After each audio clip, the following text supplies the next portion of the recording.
Yeah, it's our time to shine. Yo, that's the kind of state of mind you gotta combine with hard work and time. You gotta climb to the top. Don't let yourself drop till your heart stops. Let this beat rock. Got a new clock and a new stock for this new rock. Just let your mind loose from the new stock. Drunk off the goose, thinking that I'm too pop. Getting caught with a few thoughts cause I'm too lost. Off the speakers can't even handle me. Giving what I got, nobody's gonna drain my energy. And I will never stop, I'm motivated by enemies. Setting up shop so everybody remember me. And no, I am not going through life regretfully. I'd rather work non-stop, what they call incessantly, than work some odd job just to live life pleasantly. Already got lost in my mind, not a fantasy, I'm getting there. Forgotten soul, so stop, drop, and roll. You lost all control and pop off your ball. I got squat, I fall, I'm not bought, I'm sold. My stock rocks, it's gold. Hey, knock, knock, she home, it's shit, talk to close. I ain't stopping though, it's hip-hop, you know. Or is it rock and roll? I'm not dropping down, no, my pocket's grown. You can't stop the show, so get rockin' on. So let me break it all down for you. I ain't never giving up, I ain't never giving up. Taking that crown from you. I ain't worried about you, I ain't never. So let me break it all down for you.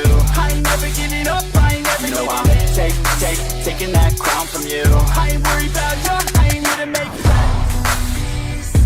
Yeah. I ain't never slowing down, keep on going till I'm down. No, I'm never slowing down, cause we're blowing up now. I ain't never slowing down, keep on going till I'm down. No, I'm never slowing down, cause we're blowing up. Hard words like a weapon, attack with no questions. In my own section and they still disconnect.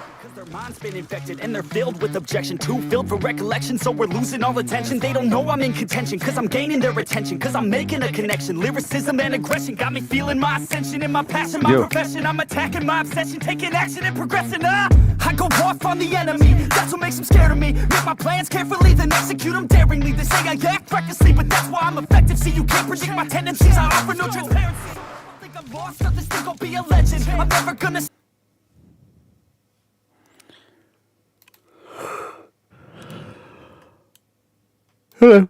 incel ideology that are their own almost like offshoots of 4chan and 8chan. And the thing, look, like we've all had points of insecurity in our lives. We've all had probably points where we're wondering, especially, you know, when you're in middle school, high school, like, am I sexually desirable? How do I become sexually desirable? That happens to people in their 40s and 30s and 50s. It's not just high school and college. It's not just junior high. People feel that way for their entire lives. There are people who feel sexually isolated in their 60s, okay? You just don't get it. Desirable, but these young men online, they form identities around not getting laid for reasons that they believe are entirely out of control, like their height, their voice, their head shape. Just be very clear, that guy looks ugly as shit. And this guy looks handsome. So it's not just bullshit just because you don't like what they're saying. The thing is, if it stopped there, then it's like, okay, you're just a, you know, very insecure teenage boy. It's not just insecurity. Sometimes you're actually ugly. Sometimes you're not attractive. And sometimes even if you do all the things to become attractive, people still don't want to be with you. I said a story when we were covering this, I don't know if it was yesterday or the day before, but there was this friend of mine who was in a very bad, toxic relationship. And the guy had become abusive, for lack of a better word. And she broke up with the guy. And a few of us offered to beat him up for her. Just be very blunt about it. And she said no. And when asked why, it changed from why won't you let us help you to why are you interested in this person? And when the conversation turned to me, it became very clear what she was saying. She was like, I don't, like, you're, at the time I had money. She's like, you have money, you're smarter than he is, you're stronger than he is. It wouldn't be right for you as my friend to go beat him up. And that sounds sweet, but I'm kind of reinterpreting it. What she said was very mean. And she apologized after she said it, but it was very blunt, and it was something I needed to hear, which was, it doesn't matter how successful I was, how much money I made. It didn't matter how much more money I made than the guy did or than she did. It didn't matter how much muscles I had. It didn't matter how skinny I got. She would never like me. She would never choose someone like me. She liked the skinny, abusive, druggy guy. That's what she wanted. She wanted the party guy.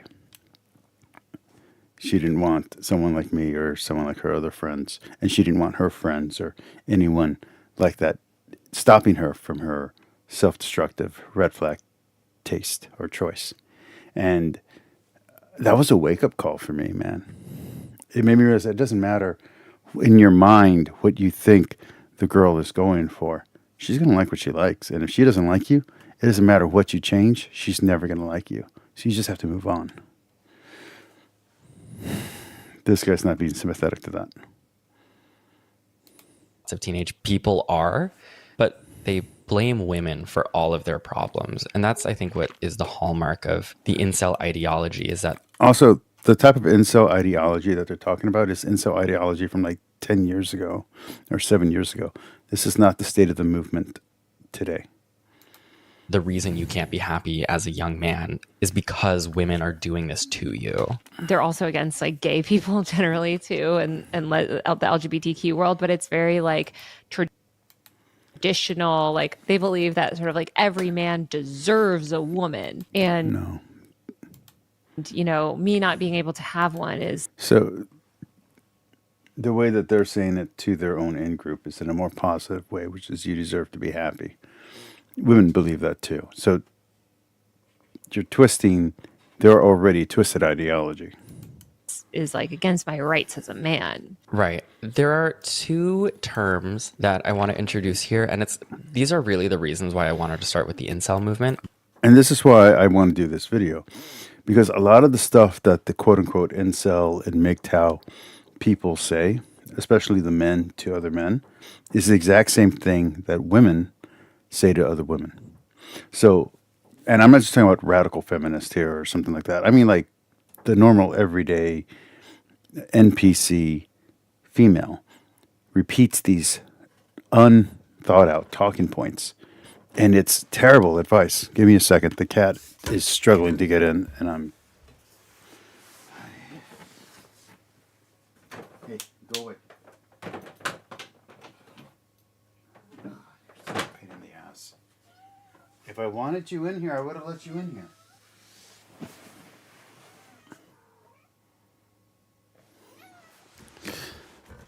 And I lost my one viewer. Chinko. The red pill and the black pill. Taylor, would you like to take the red pill? Don't take the red pill, but would you like to explain the... Again, this is ideology from like 10 years ago. This is not accurate or current. Sweetie, leave me alone. This is not accurate or current. You know, we've already gone past the blue pill and the red pill. We've already gone past the white pill and the black pill. Like, I mean, this is so where they're at and their understanding and their misunderstanding is so beyond basic. It's so beyond the beginning. They're fundamentally misunderstanding everything about these movements that are problematic movements all on their own before these people twist that ideology. The red pill? The red pill, blue pill framework is something that actually kind of came from The Matrix, which was this movie that came out 20, 30 years ago. Ironically created by two trans women. Also, really, what To be fair, they weren't trans at the time. they've really wrought a lot on society. It's just very funny. I think The Matrix is kind of similar to American Psycho, where like a lot of men. American Psycho has nothing to do with the idealization of masculine culture. The joke about American Psycho is that the character, Bates, is a failed man. That's the irony of the movie, is that the character we're watching is a failed man. He doesn't actually commit the murders or any of the depraved sex acts. He's a failed person. Don't realize it's almost like a parody of a certain type of thinking. But the red pill, blue pill thing, it was this. And the American Psycho dude is the Trump of that time. Like that's who they're parroting. They're parroting the Gordon Geckos of the real world. Framework in that movie where it's like, do you want to take the blue pill and just live in the matrix and go along sort of blind to the realities of the world, or do you want to take the red pill, which sort of awakens you and you can escape the matrix and all of that? The black pill is kind of emerged like out of that, where it's almost further than the red. Most women that I know who are terminally online will identify with the black pill. So, stop. I know. And the black pill is, like I said, most females that I know who are terminally online will identify with the black pill. So again, she doesn't understand the ideology. She doesn't understand masculinity at all. Pill, you're just a nihilist. You're sort of like a deep nihilist, and nothing matters almost. It's like, if you're black pilled on something, it's like, I don't think she understands doomer culture at all. It's a fuck it kind of energy. Yeah. And so in incel forums, the red pill was basically like accepting the reality that like, men are being left behind. Feminism has gone too far. Women are never going to. That was not. Okay. Need you or want you. And then the black pill was like, none of this can or will ever change. You're hopeless. You are destined for a life of sexual and romantic loneliness. Okay. No, and no. So celibacy and dropping out had existed long before red pill, blue pill terminology from the Matrix existed. In fact, red pill and blue pill terminology existed long before. It's Plato's cave. The Matrix is Plato's cave. If you don't know that, then you're unread and uneducated. The idea of living in a false reality was in movies like The 13th Floor, was in it's been done before in movies. It's been done before in books. These are not original ideas. These are just new interpretations of old ideas, and they were presented very well for that time. Not all of that holds up today. So,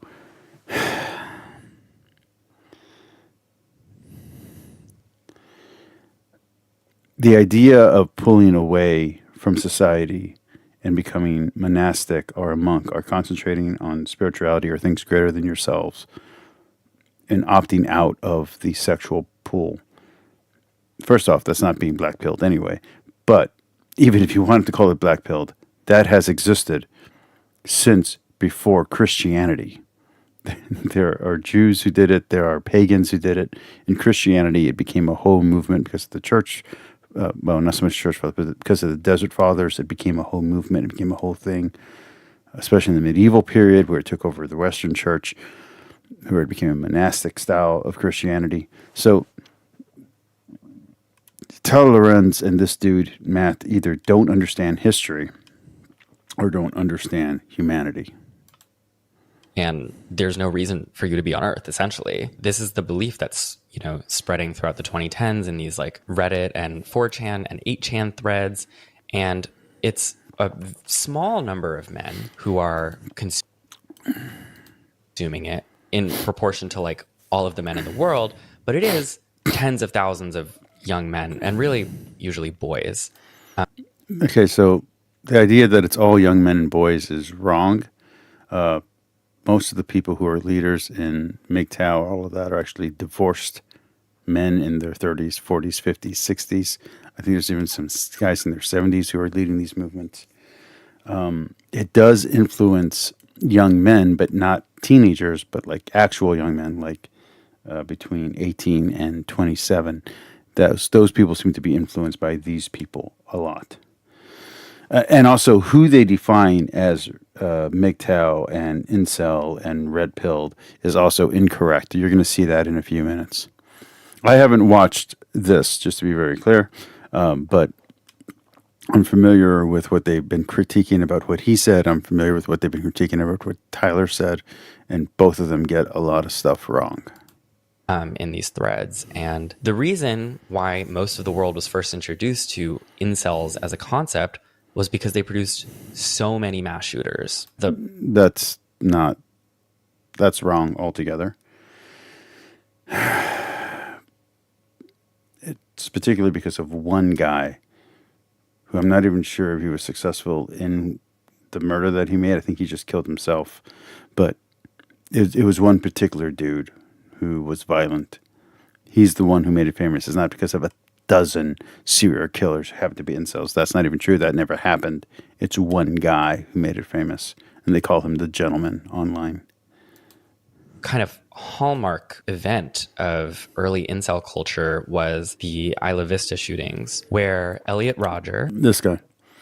Yeah, the distinguished gentleman. So, yeah, this is... And I want to be very clear. This guy is handsome. Other guys might call him ugly, but he's handsome. This is a handsome dude. So it was his personality. It was his false machismo that caused him problems. His psychopathy probably turned a lot of people off. 22-year-old living in California. He uploaded a video from his car, like a vlog style video, on May 23rd, 2014, expressing his desire to seek revenge on women who were rejecting him. He emailed a 137-page manifesto to his family detailing his... Again, this is not incel. This is someone who's mentally ill. So it's not... He's not being honest about who the person was. This guy, it's sad. It's tragic. What he did to other people is sad, and what he did to himself is sad. But he's not the leader of a movement. His gripes with being a virgin, drove to University of California, Santa Barbara with a semi-automatic pistol, and killed 6 people. Incels for a long time on the internet were... One guy.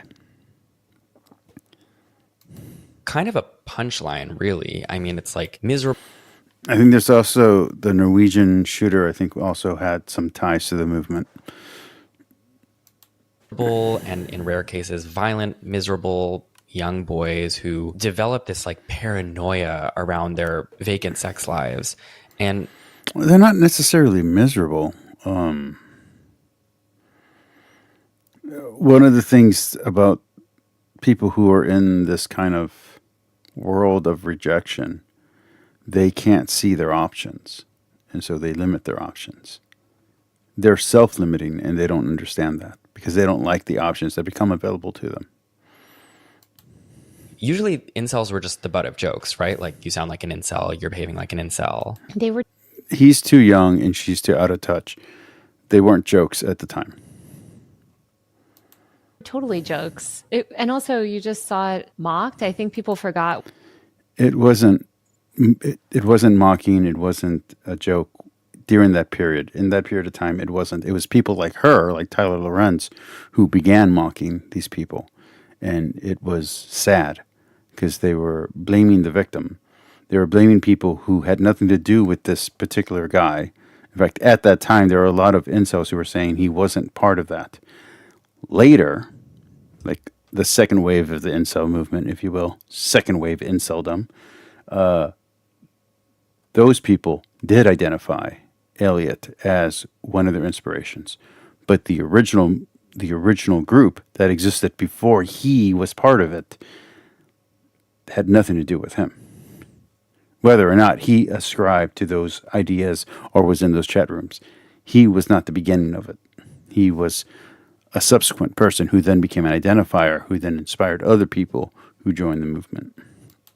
What incels actually were, because it just kind of became part of pop culture. It was like, oh, furries, incels, pro-Anna Twitter or whatever. It's like, it would just became... Okay, that's not cool the way she says that, because pro-Anna wasn't a joke either. She's completely out of touch and doesn't understand people. Became another one of these sort of communities online that... If you're someone who suffered from extreme isolation or extreme depression or extreme rejection, and you're someone who suffered with extreme eating disorders, none of these things were jokes. Tumblr at that time, this was Tumblr, it wasn't Reddit. I don't know why she keeps going to 4chan. It wasn't even 4chan. It was Tumblr. Tumblr was the big draw at this time. And it was Tumblr that was influencing people. People don't see that now because of how small and how insignificant Tumblr is. But Tumblr made itself insignificant by getting rid of porn. By getting rid of porn, it became irrelevant, which is something that a lot of people don't understand and don't give credit to. So people who are arguing for Twitter to get rid of porn or for Reddit to get rid of porn, understand the moment you do that, the site becomes irrelevant. Nobody's going to care. Nobody's going to be on those sites anymore. So unless you're just trying to kill the website, it doesn't make it. It's pointless. That became the butt of a lot of memes and jokes and stuff throughout the second. And they weren't memeing yet. So there weren't memes like we have memes now. Memes developed, but she's got conflating different eras of the internet into one era. And talking as if it's all present, and it's not all present. A lot of the stuff is 10 years ago, 14 years ago, 20 years ago, 30 years ago for some things that she's referencing. But while that was happening, they were gaining ground. Ironically, I think them becoming the joke kind of mainstreamed them into culture in a way. Like ironically first and then not so. Yeah, because it all starts ironically with a lot of stuff, right? And then you also had the first Trump presidency where suddenly you had a lot of these people that were leaders in these communities feeling really emboldened. You saw content creators sort of flirting with this type of ideology, you know, just a lot of extremists buying into it again, because Trump's first presidency was deeply misogynistic. Like it was a very misogynistic sort of campaign and vibe to that whole movement. So no, there wasn't. I think incels kind of gained a toehold in the political sphere and the cultural sphere during that time. Okay, I think it makes sense to talk about Andrew Tate right now. I think we should talk about Andrew Tate because he's one of these people that ultimately, like, this soup of male energy. So let me give my take on Andrew Tate. So Andrew Tate was a successful martial artist and kickboxing star who got into webcamming. Like a lot of people tried to get into. He was successful at it. He made a lot of money with it, supposedly. Then, as he started gaining fame, he started trying to get other men to join his group. He was not really Red Pill. He was part of the Manosphere, but not officially. He would then eventually try to crown himself as a leader in the Manosphere and a leader in Red Pill, and he would then perverse and taint those titles, unfortunately. And at about that time, Jordan Peterson became popular, and Jordan Peterson was trying to oppose Andrew Tate, which didn't work out because eventually, after his breakdown, Jordan Peterson compromised a bit on Andrew Tate, and that led to a whole other set of problems for both Jordan and his daughter, Michaela. But beside the point, Andrew Tate, as he was giving advice on how to go from being a loser to being a cool dude or being an awesome dude, this is not new. This is not Andrew Tate. Mystery did this back in the mid-2000s, back in the days of Carson Daly and Britney Spears. There was Mystery. And before that, there was... I was going to say... oh, my crap. Why can't I remember? Dennis Rodman and Prince and stuff like that. So, I mean, this is not new. This is not... There's nothing new happening here. She's acting like it's new because it's a new interpretation of the same stuff that's been going on. There's always been misogynists. There's always been jerks. There's always been guys who are willing to exploit misogynists. And there's always been people who want to exploit people who are weak or sad or pathetic and take their money. And that's what Andrew Tate did. Energy online, sort of male hatred bubbling up on the internet throughout the second half of the 2010s really paved the way for the explosion of the... It wasn't about hatred of women. It was also about, hey, you're broke, you're living a shitty life, you're not doing well. Here's how to become a pimp. Here's how to become a rock star. Here's how to become a porn star. Here's how to become any of these things that you want to be. And Andrew Tate very exploitively went through all the dark stuff while you had really good guys like Shapiro and Jordan trying to tell people to become priests, to become CEOs, to become good, productive members of society. You had trash assholes like this guy telling people, no, you can succeed a different way. You don't have to go the good route, the light route. You can take the dark side. And here's how. And he was exploiting these men's weaknesses. He was exploiting their greed. He was exploiting their lust. He was exploiting their desperation. He was like, okay, you don't want to sleep with this girl because she's a whore or because she's slutty. Okay, change that. Sleep with as many sluts as possible. Be the villain. Be the person they want you to be, that they think you are. Be the person they're scared you are. And there are women who fell into this. One of my favorite people. Priests are the good route, yes. There are many people, including friends of mine, who were in the car business, who were not selling cars, and they fell into Andrew Tate's bullshit. And there's guys out there, there's gurus like Andy Elliott, there's gurus like Grant Cardone, who both help people who need the motivation to succeed and take advantage of the people who don't have the skills to succeed, but want to get those skills through these motivational teachings. And it does work for some people. To say it doesn't work is a lie. There are plenty of people who've gotten rich following Grant Cardone, but there are plenty of people who watch and listen to this stuff and don't succeed. And all that money, all these classes and courses go just to Grant, and Grant doesn't have, any degrees. The same thing here. These hateful male incel I don't agree with that BS. influencers, for lack of a better word. And so as incels are becoming a punchline and no one's really taking them seriously, King Incel emerges in the shape of Andrew Tate. I feel like I probably don't need to introduce. And there's no doubt that there's individuals that you could find. Like, I think there's the guy who committed mass murder who was a priest.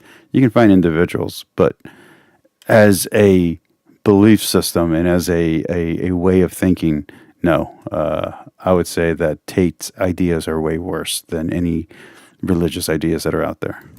Use Andrew Tate too extensively because there's a good chance that you probably know who he is. But as is the tradition on this podcast, I always do like a little bit of explaining, a little bit of background, because there's someone who blissfully doesn't know who Andrew Tate is. And I am so sorry to take that bliss away from you right now.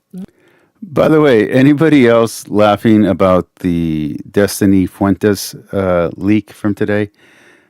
To me, the funniest part of that, because Fuentes is also one of these red pill assholes,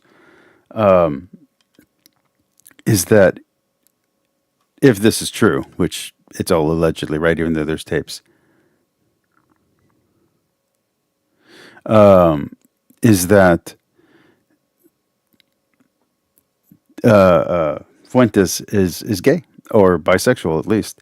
And it's funny because he's homophobic. So it just kind of feeds into it that he's not only homophobic, but he's actually gay. So this could ruin Fuentes, which I'd be very happy if it does. I don't want it to ruin Destiny. I don't care. I think everybody knows Destiny's bi anyway, so I don't think it matters. But I definitely think this would totally destroy Fuentes, and I'd be very happy for Fuentes to no longer be the leader of anything. Let me find. I was going to look up where he's from. Where is he from? Andrew Tate's from America. Not a clear answer. He was raised in Chicago. I know, but he has that weird accent, though. He's from, I don't know. Maybe he moved to the UK when he was really young. We'll get into Yeah, she's not racist at all. No. it. Well, it doesn't really matter, honestly. Andrew Tate is an influencer. Can you imagine? The point is his ancestry. Where is... Andrew Tate is an influencer who emerged really, I would say, in the early pandemic days, although he had been on the internet prior to that, as this sort of like the king of misogyny on the internet. He and his brother Tristan live these lavish lives in Europe. He was living in Romania primarily, although I think he's originally American. He has a very strange accent, where he's kind of, I would consider That has nothing to do with anything. him the sort of successor to Dan Blazarian. Dan Blazarian was known as the king of Instagram in the 2010s. He's this like hyper muscular, masculine guy who was always surrounded by 10 porn stars or whatever. Andrew Tate kind of took that on. He started this thing called Hustlers University in 2021. It was like to help make you rich. It really blended sort of like No, it was just taking advantage of people who were desperate to have a better life. It wasn't misogyny for misogyny's sake. He may or may not actually believe what he's preaching, but he was doing it to take advantage of the men. People always get this wrong. They think that he's taking advantage of women. No, he's taking women who are willing to help him take advantage of men so he can take their money and make himself rich. So this goes back to the late 1990s with P. Diddy, of all people, who's now in trouble for all this anyway. And you would have these fake rap stars have fake money, and they would rent Benzes for an hour, for 2 hours, just to show up to a premiere, just to go for a music video. Or they would have a super huge house, and they do like cribs and stuff. But in actuality, it wasn't their house. It was some other rich person's house. But this was all to present an image of wealth. And this goes back to Donald Trump, because Donald Trump did this in the 80s. And he presented himself as rich even when he was not rich. And people thought he was rich. So he played Trump. Before Trump was a wrestling character, Trump was a fictional character that whoever Donald Trump's real name is made up. And people bought into it, into this like rich landlord mogul. And he became the character he was portraying. He faked it until he made it. And Tate's following the exact same course. He's pretending to be a total scumbag so he can sucker people into giving him money. But in the process, he's actually becoming a total scumbag. So it's ironic, but also tragic and sad, because he didn't just destroy his soul, he destroyed the lives and souls of many, many people, men and women. Mythology around him and his brother with like get rich quick schemes, crypto he was pumping really early, and basically told men, especially young men, exactly what they wanted to hear. And crypto is not exactly fake. There are some countries now that are switching to crypto. So again, Tyler Lorenz is not in the know. Here, which is that women are to blame for all of your problems. The woke agenda is against you. That's not what he was saying. He never said that women are to blame for all your problems. His message was really simple. Don't give a shit about women. Don't give a shit about anything but yourself. Put yourself first. And don't think that you have to go to college to be smart or to be successful. There are many ways to do it. And whatever way you got to do it, as long as you win at the end and you don't get caught, then do whatever you got to do. It was a very evil, very Sith, and actually very progressive message. People who consider themselves Democrats and progressives loved Andrew Tate in the beginning, just like they loved Donald Trump in the beginning. So don't get things twisted. You're looking at the end result and acting like that's how it began. It didn't begin that way. It ended that way. And recently, Andrew Tate's been exonerated. So he's not gone. Women are keeping you down. Your bitch mom won't stop taking the fucking Xbox. She doesn't deserve to have rights. Like that type of stuff. And he really played to the algorithm in a way that, like, much like Dan Bilzerian played to the Instagram algorithm, Andrew Tate just mastered the YouTube algorithm. He was in every single YouTube video for a while before they banned him. And again, his message and her message and what she's claiming is his message is not the same. The way you sucker the people is to say, "Oh, you're going to be good to your mom. Oh, you're going to provide for your family, but you're going to do it by doing all this evil shit." But it's not evil if it's getting you to the good goal. So he's twisting reality. He's completely amoral. He's not immoral, he's amoral. And he's willing to use anything to twist people to his version of them. And he wants them to be successful, because the more successful they are, the more it looks like his philosophy works, and therefore the more money that he makes. So he doesn't want them to be successful because he cares about them. He may or may not. That doesn't matter. He wants them to be successful because the more successful they are, the more people will join his movement, and the more people will give him money, and the richer he will become, the more wealthy he will become. This was a money-making scheme, not a sexploitation scheme, which is where people got it wrong and why he's probably getting exonerated right now in Romania, because you jumped the gun before you had the proof. Because you don't like him, because you don't like what he's doing, because you don't like the things that he said. It sounds familiar to some other guys that we know. They jumped the gun and they didn't actually have the proof. And so now he's going to be let go. He could be guilty of everything, but we'll never know, because you let your hatred and disgust at the person override your reason, and you didn't gather enough evidence or gather the evidence that you got properly. And same with TikTok. I mean, he just became completely mainstream through these clips where he's saying deeply misogynistic things. And it really spoke to incels, because he gives incels sort of like a path. That wasn't incels. You're confusing incel with MGTOW, and you're confusing MGTOW with misogynist. These are all separate groups. They're not all the same things. Like when people say right wing and Republican, you're confusing ultra right wing and Christian nationalist and white nationalist. It's the same thing. They're not all the same thing. MGTOW, incels, and misogynists are different things. Hey, Santiago. Out of inceldom. It's like, I used to be like you kind of vibe. Like I know what you're going through, and look at me now. I don't respect women at all. I sex traffic them because, by the way, Yeah, but he said he did respect women, and then he switched it in his interview, saying that he really didn't. Again, you're conflating the story. He drew people in. He was literally a con artist. He was literally doing con artist things. There are things he's actually guilty of, and there's things that we can allegedly say he's guilty of with high probability. And then there's stuff that he's not guilty of that we just think he's guilty of. And you're not being a very good journalist, like you seem to claim that you are, if you're just conflating everything.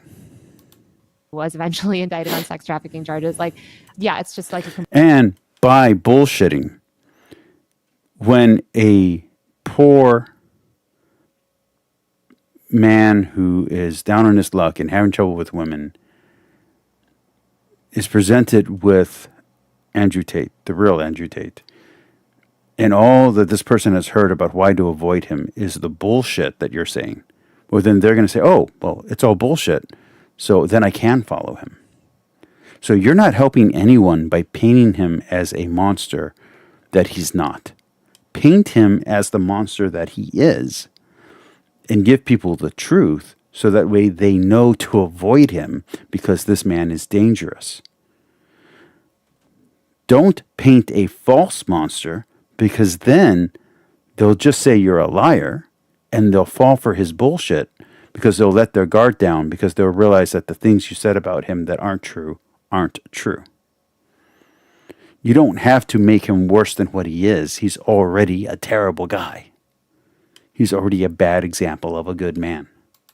complete disrespect for women and deep misogyny that appealed to millions of sort of incel and incel adjacent men online. I mean, from like the kind of creepy, dusty corners of the internet that like all of the kind of early incel forums stayed, and then to the manosphere that we have today, which is basically accessed by the majority of young men, at least in the United States. I feel like Andrew Tate is kind of the bridge because he did appeal to all of those incels, but he also was like the third most Googled person in 2022. That's not the bridge. That's the door. That's the guy.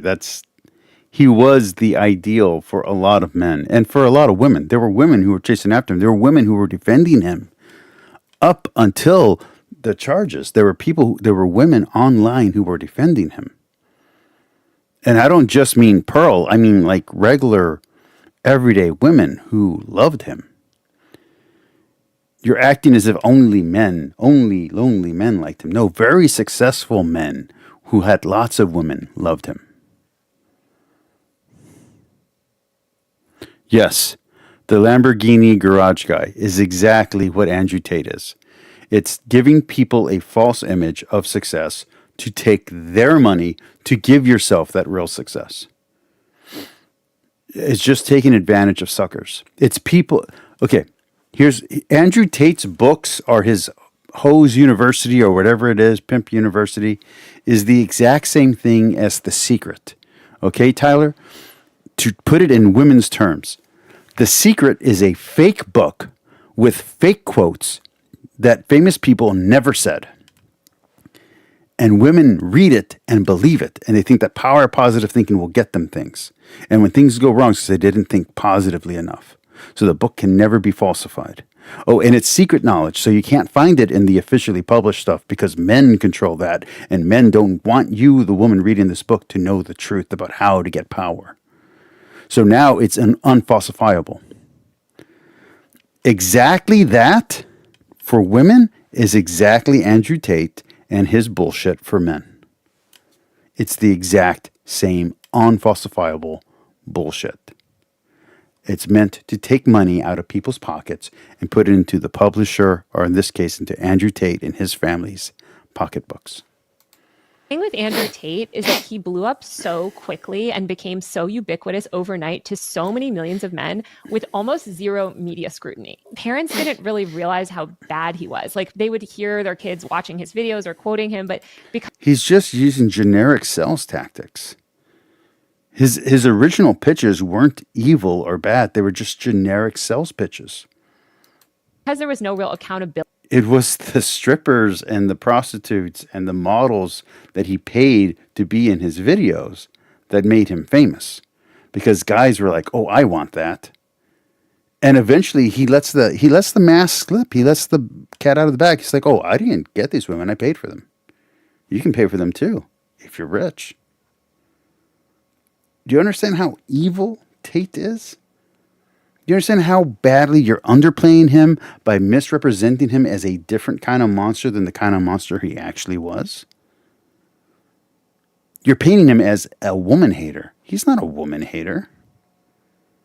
He's a alleged con artist, and he's a manipulator, and he's greedy, and he's a liar.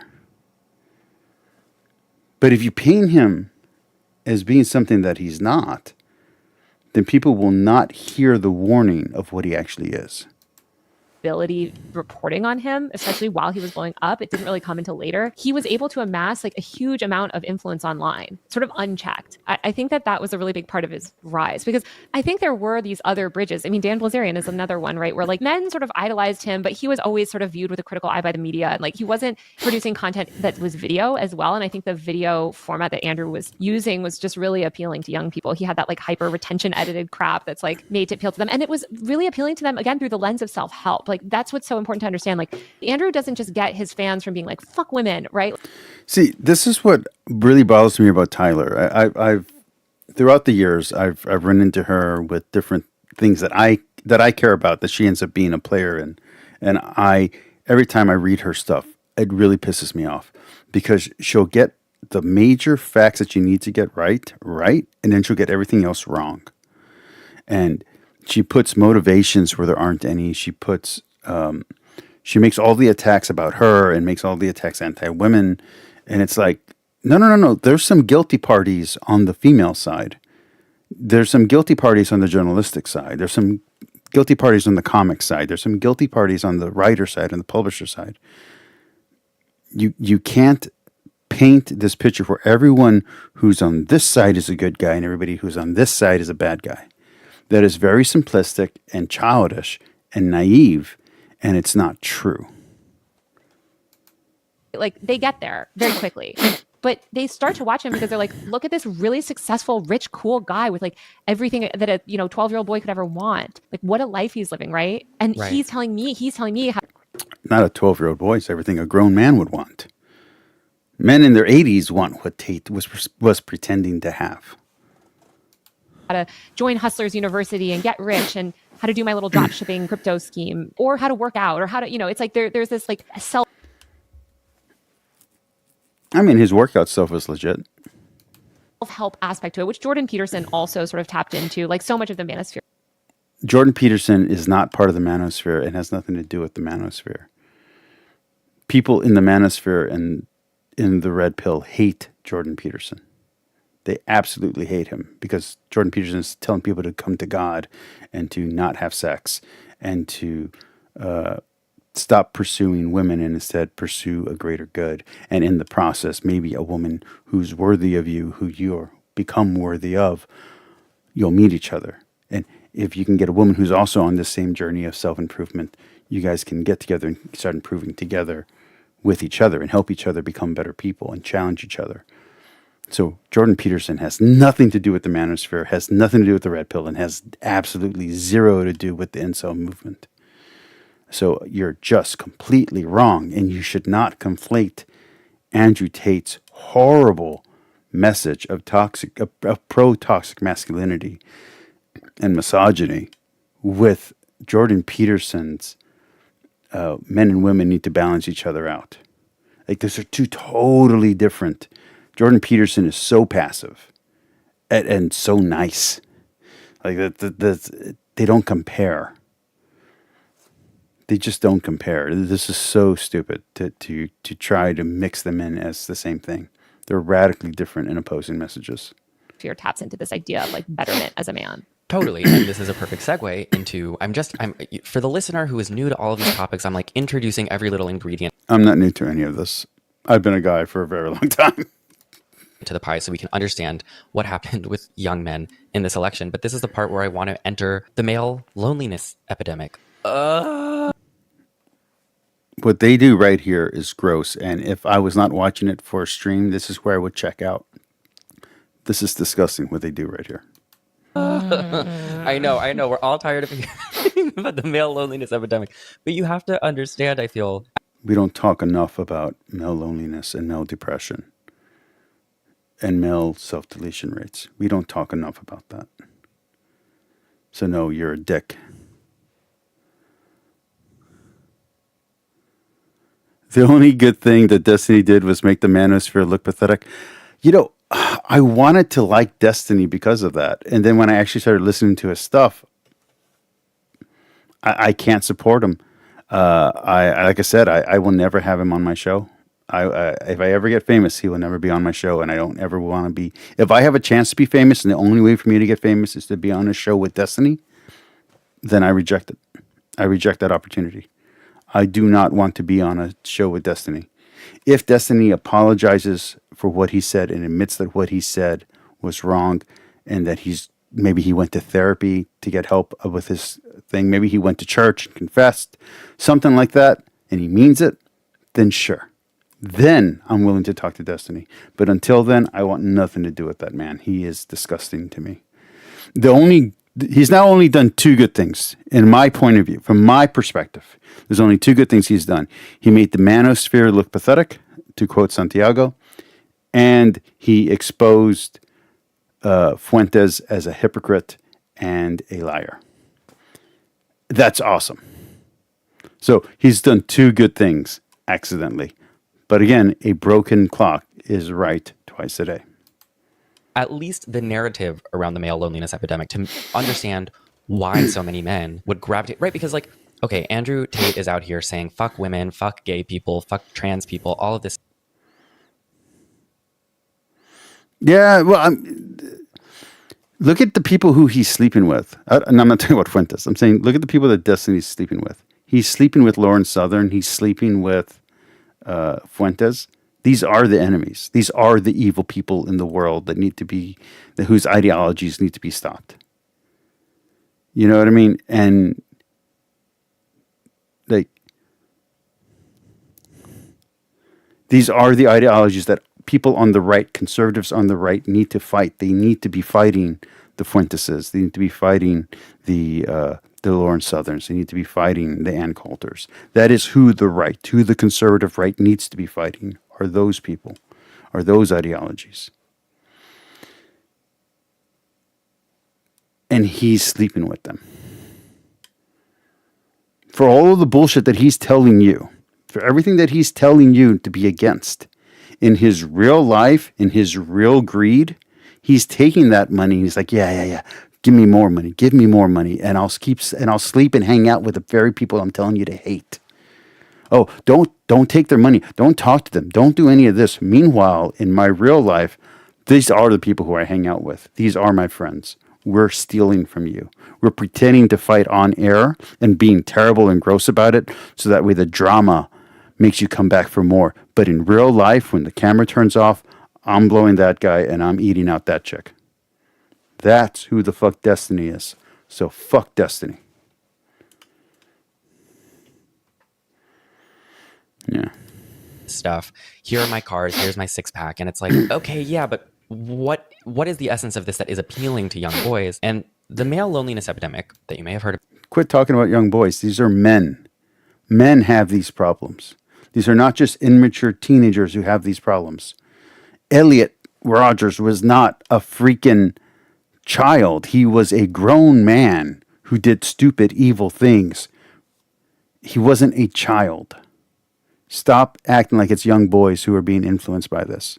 It is men in general who feel left behind and exiled and hated on by a government, by a people, by a group that claims that they are worthless, that claims that they are abusers. And what is, there's a female who I absolutely love who unfortunately fell into this trap, and she even has a tattoo that says, "Be the monster they fear you to be." And that's all that Andrew Tate sold these people was, okay, they're going to call you a monster. They're going to say you're a pimp, so might as well be a pimp. They're going to say you're a thief, might as well be a thief. They're going to say you're sleeping around with 30 women, even though you only want one true one. Well, there is no true pure one. So go sleep with 40 women. It's that pushback, that horrible, toxic pushback against your horrible, toxic ideology. So it's toxic mixing with toxic, and it's just flipping around into a disaster. And I don't mean a national disaster. I mean a personal disaster for a lot. It's destroying people's personal lives, destroying relationships, destroying marriages and families.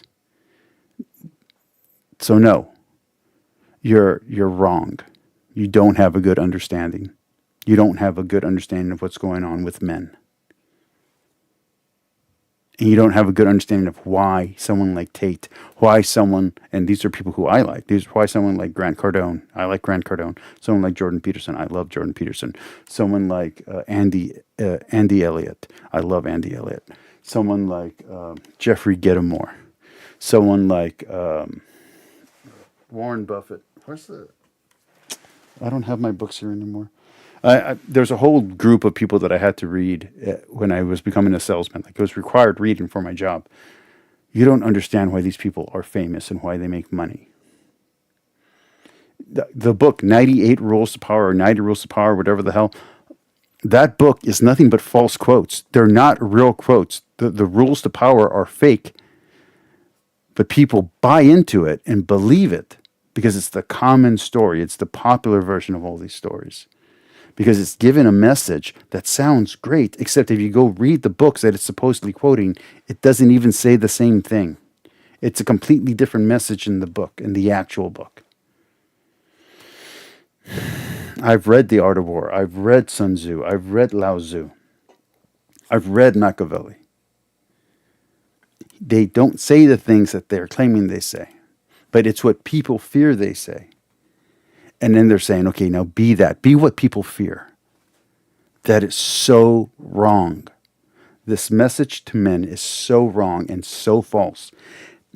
And because you don't like masculinity, and because Tyler Lorenz doesn't like men, you just go ahead and run with the false narrative of masculinity that these assholes are presenting to the world. Because you secretly want masculinity to mean what Andrew Tate says it means. Because you want to hate masculinity, and you can't hate real masculinity. So you're going to hate the fucking ugly straw man Tate builds because it matches your straw man. But that's a lie. That is not what true masculinity is. About maybe not. It usually references the erosion of traditional gender roles.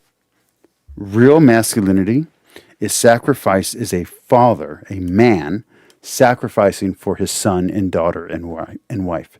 Real masculinity is a father, a man, helping his kids out, teaching them how to play football, teaching them how to play soccer, teaching them how to play baseball, teaching them skills that will help them throughout life. That's good masculinity, teaching them how to work on a car. Why is working on a car a manly thing? Because it's the dad teaching the son or the daughter how to work on a car. So in their memory, when they think of what's an example of being manly, oh, it's working on a car because that's what dad used to do. But really, dad was teaching them how to change their own oil. Oh, why is plumbing a manly thing? Because in their minds, oh, that's what dad used to do. But in actuality, it was dad teaching their son or daughter, hey, if your plumbing ever gets clogged so you can save a few $1,000s, here's how to fix it. That's good examples of masculinity. A man provides, a man protects, a man is respectful. When you teach these kind of strong, healthy masculine skills. Yes, they're skills because they don't come naturally. When you teach men how to rein in their ego and rein in their pride and rein in their testosterone and their aggression and focus it on something positive, you get amazing things. You get amazing art. You get amazing creations. But if all you're doing is villainizing these things, then you're degrading the quality of manhood. And then a fucking predator like Andrew Tate can come in and say, hey, they're taking all of this stuff away from you. I know how to get it back. Oh,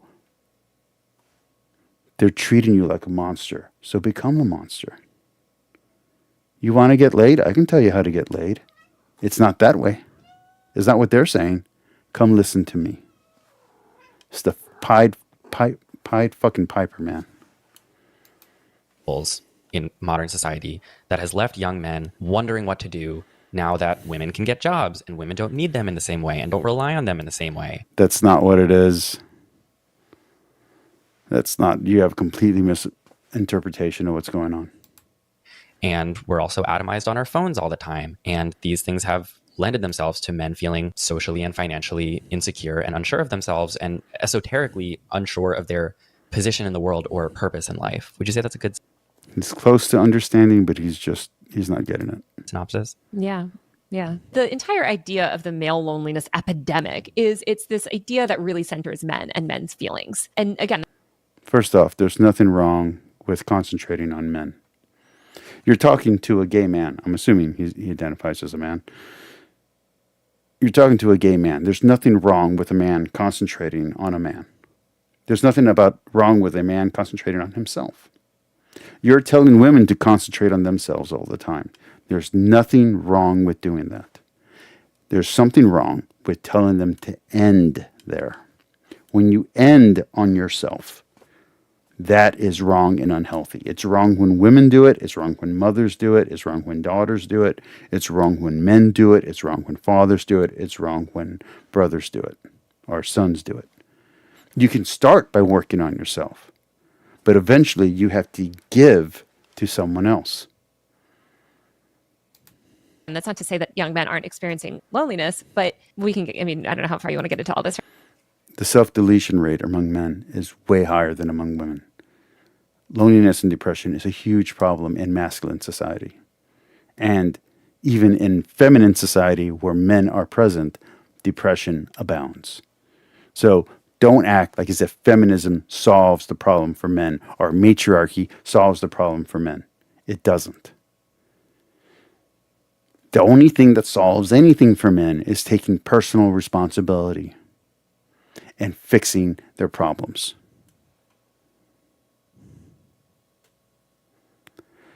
Just a little side note, Santiago is asking, do I think that the Groper movement will crumble? One of three things is going to happen. Either Fuentes is going to admit that that's him, and he's going to say, it was a lap of judgment, man. I didn't mean to do it. I've gone to church. I've confessed. I've become, more staunch in in his homophobia. And this group will just let it go, and he'll move on, and he'll be fine. And he'll just be another closeted gay homophobe. The second thing that might happen is he could change the face of racism, and racism can now be open to LGBTQ movement. So the LGBTQ movement could join the racist, and then we have a whole new set of pronouns to worry about, and a whole new world where even the super hypersexual LGBTQ activists are now part of the race movement. I mean, that could happen. Look at wokeism. Wokeism is almost a parody of racism. So, yeah, the progressives could easily become super heavy racist. So, don't think that's not possible. You could just have an open, white, Christian, nationalism, LGBTQ included group. Like, we're like, yeah, bring the lesbians and the gay guys in as long as they're just as hateful as us. So that could happen. The third And the least likely and the most hopeful thing is that by exposing him as a hypocrite, the head is cut off the dragon, and at least for a few years, the gropers and the Christian nationalism and the racism, this new white nationalist party, just disappears. Because America First should not have anything to do with that fucking asshole. And Trump loves black people. Trump loves gay people. Trump loves trans people. And I'm going to be really crass for a second, but I mean this honestly. Do you really think Trump gives a shit who's blowing him? He doesn't care as long as someone's blowing him. So yeah, there's no morality there. He doesn't give a shit. He just wants the blowjob. So I really do hope this kills the dragon for a few years. But remember, like any chimera, you cut off one head and another one grows back. So it's not as if it's going to kill the movement forever, but at least you can kill this iteration of that horrible, ugly, nasty movement. But I think more likely it's going to be the first option, which is he's just going to confess and they're going to move on because they need a leader and he's the only leader they got. Right now, but the premise is quite a flawed premise to begin with. I agree. I also, I have such mixed feelings about this. I do. Unpopular, though it is on the left to like give grace to the male loneliness epidemic. I have mixed feelings about it because on one hand, the male loneliness epidemic implies, like you said, a lack of loneliness among all these other cohorts, right? No, it doesn't. That is so stupid. That is the problem with the progressive left. One person having a problem doesn't mean that other people don't have the exact same problem. This is where you disconnect from reality. The straight person at church and the gay person at home both struggle with sexuality. If they're monogamous, they both struggle with staying monogamous. If they're religious, they both struggle with sin. If they're atheistic and a little dorky, they both struggle with being cool. If they're if they can't get laid because they can't get the partner that they want, they can only get partners that they don't want, then they both struggle with not getting laid and with being lonely. And if they get rejected, they both struggle with rejection. It's not as if the gay guy at home and the lesbian at home and the Chad at church and the whatever at, the MacGyver at the science school are different creatures. They're all human. Man, woman, child, adult, everyone deals with loneliness and depression. Everyone.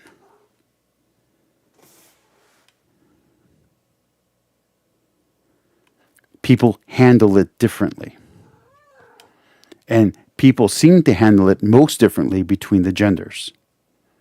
So what might work to solve the problem for a woman might not work to solve the problem for a man.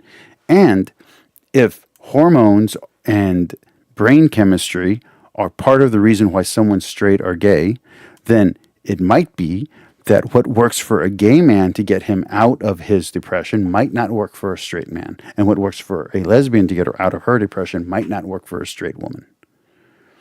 Now, we're purely in hypotheticals now, but going back to what we know, a male brain and a female brain are structured differently. So it takes different types of therapy and different types of chemicals with different balances to be able to get them out of these conditions in these situations.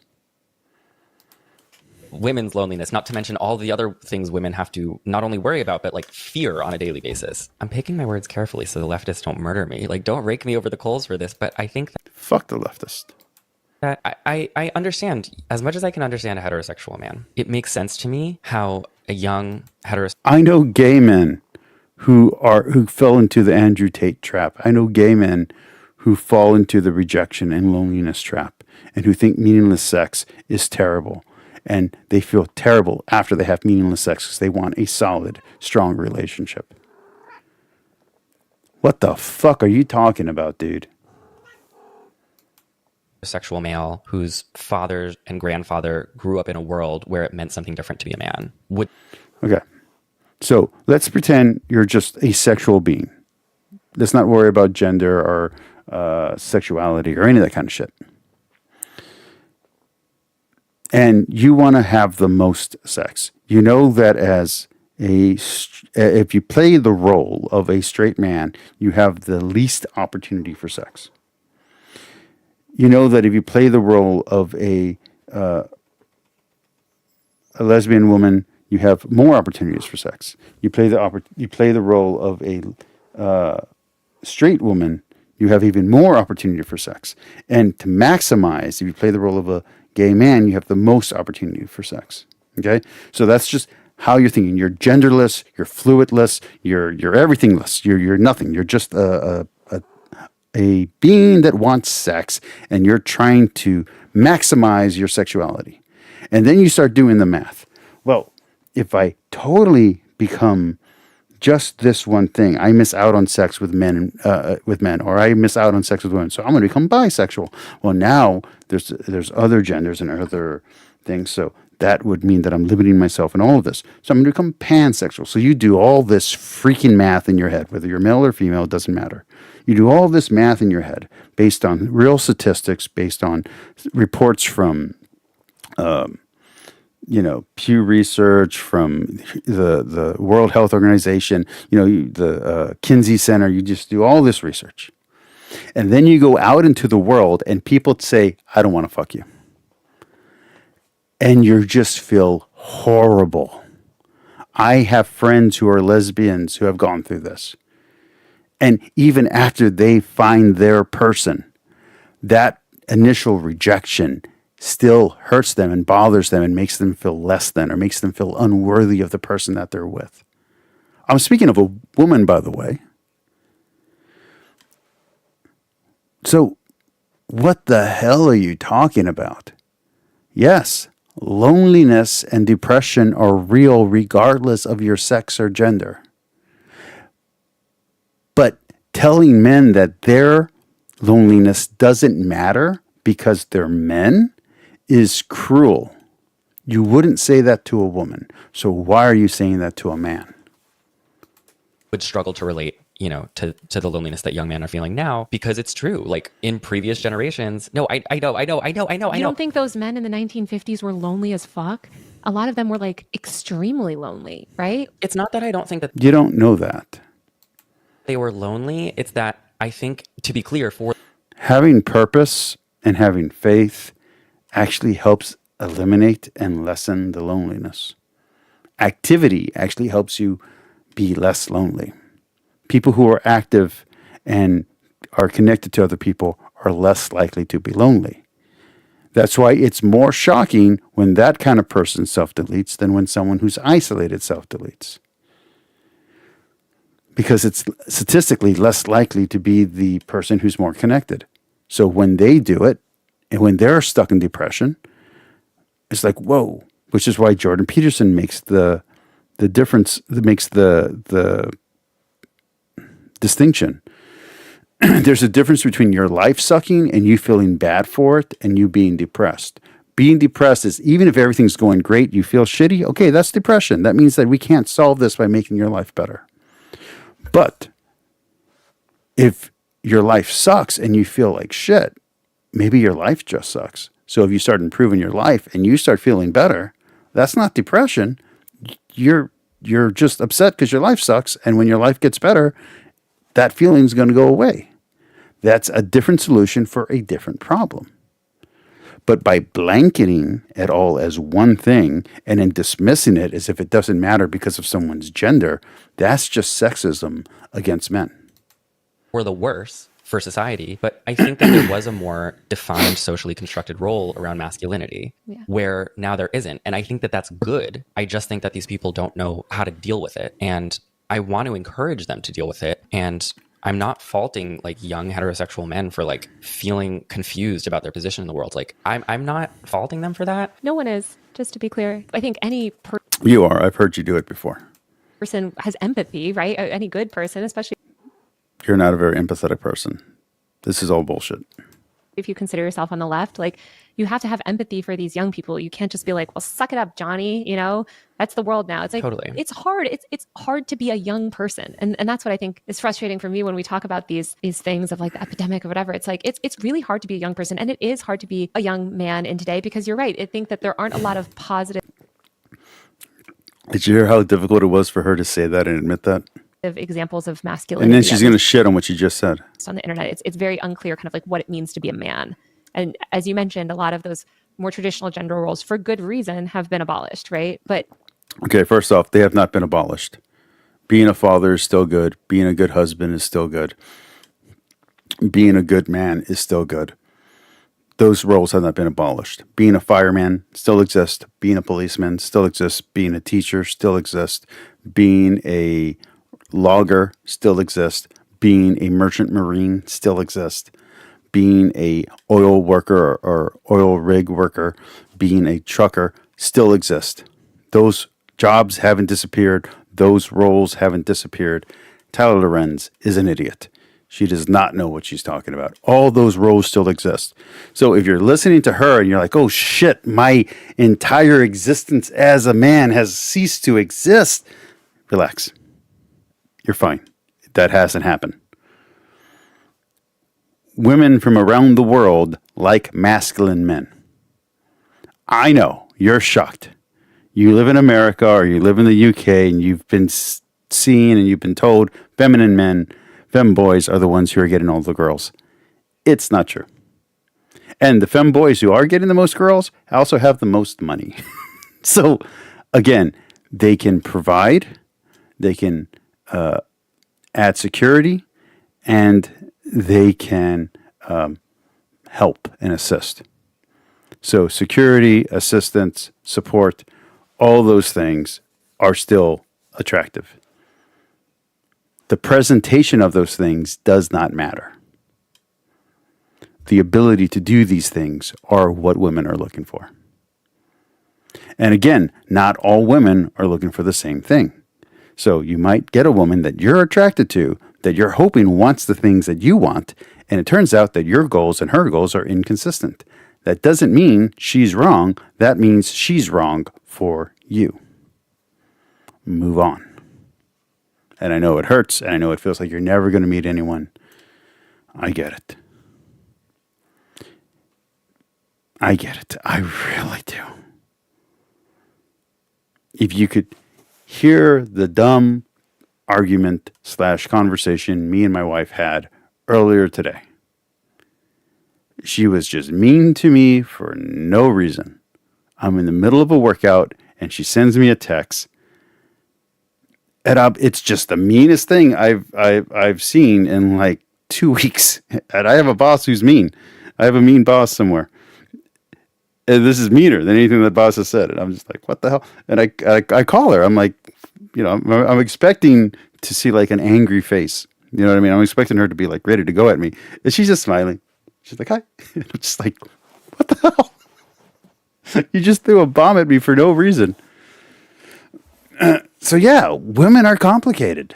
But guess what? If you were gay and you're dating a guy, men are complicated. So relax. It's okay. And I know what you're saying. Well, what if I take myself out of the dating pool? Well, it turns out friends are complicated. Well, what if I don't have friends? Turns out families are complicated. Well, what if I just have pets? Turns out taking care of pets is complicated. There's no getting out of the fact that people are difficult and will want things that you don't want.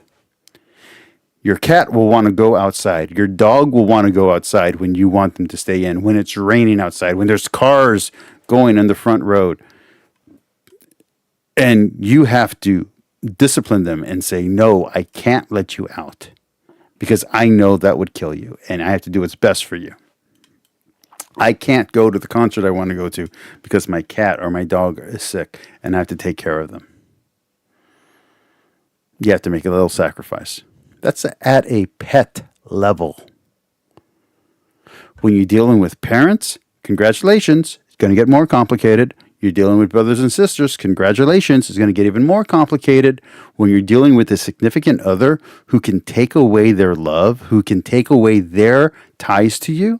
If you're too much of a dick, they can walk away. You're not the only one who can end the relationship. They can end the relationship.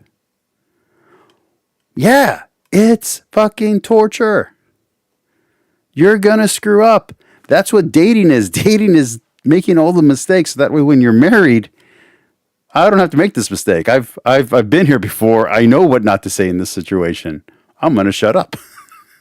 And that goes both ways. It's both the man and the woman. The woman will also say, I've been in this situation. I've been in this fight before. I'm going to shut up. The guy's like, I've been in this fight before. I'm going to shut up. Because we want our relationship to last. Oh, if I do the selfish thing here, we break up. I don't want to break up with my wife. I'm not going to do the selfish thing. Oh, they did the selfish thing. How am I going to deal with that? BS, are you secretly an incel? Are you an incel from yourself? Have you rejected yourself? Are you not getting any play? Has your hand told you no? I'm so sorry. I'm so sorry, BS. You should have used moisturizer. Your hand told you to, and you didn't. I don't know what to say. Then you have these young men who feel lost. And I think they do Vaseline is not just for your lips. struggle, right? They do struggle to kind of make connections. I think the much bigger problem than women is the way the patriarchy treats men for having feelings, right? And Exactly. it's like Matt Walsh. Bullshit. What you just said right there is bullshit. Men understand other men have feelings, and they give each other space when they need to feel the. I let you in. Fine. Hold on. I'm going to let her out. I'll be right back. You knocked and knocked on the door. Now you want out. Okay. Go. Go.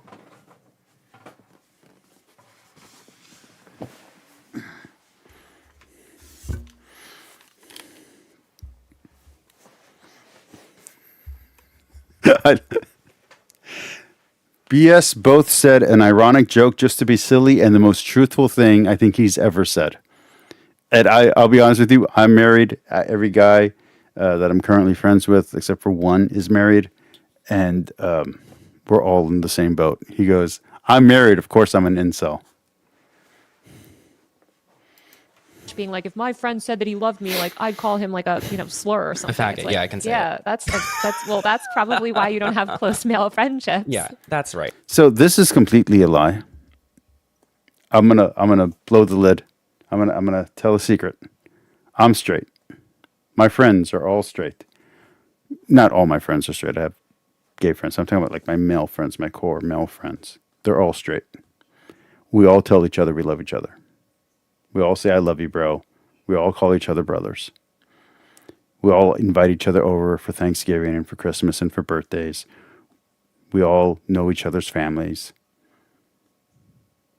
To be very fair, the friendships are insular, so we don't interact with each other's families, except for one friend of mine where I, in a much earlier period of my life, helped him out with his daughter. But we are completely tied together as friends. Tony, Oscar, and Oscar. There's two different Oscars in the group. David.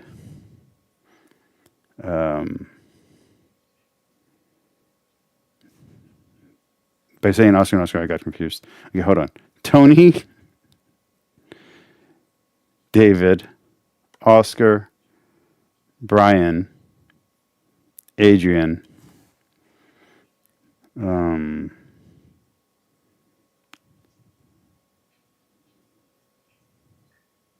shit, someone's getting really pissed off. Louis, shit. There's one more guy in the group. Oh my crap. I am so sorry, my friend. Let me look at my phone list.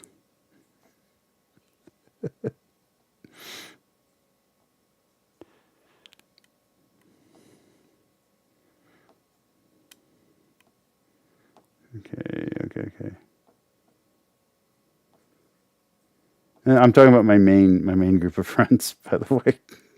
Who am I missing? I know I'm missing someone. Brian, David. Yeah, okay.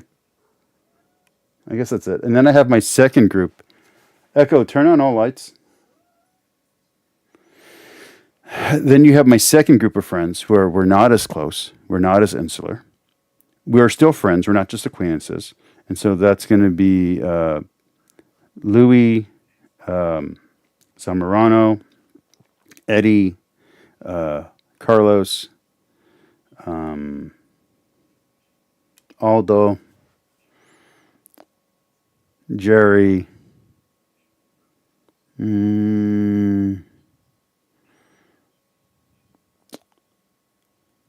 Jonah, Joe.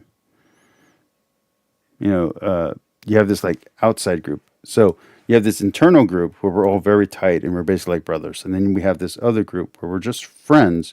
But the group that's more like brothers, even though we've been in each other's lives for longer and we're more intimate into each other's lives, we also don't go out drinking every day. Like at one point in our lives, we worked out every day. We went, we exercised with each other every day, or we went to school with each other every day, or we worked with each other every day.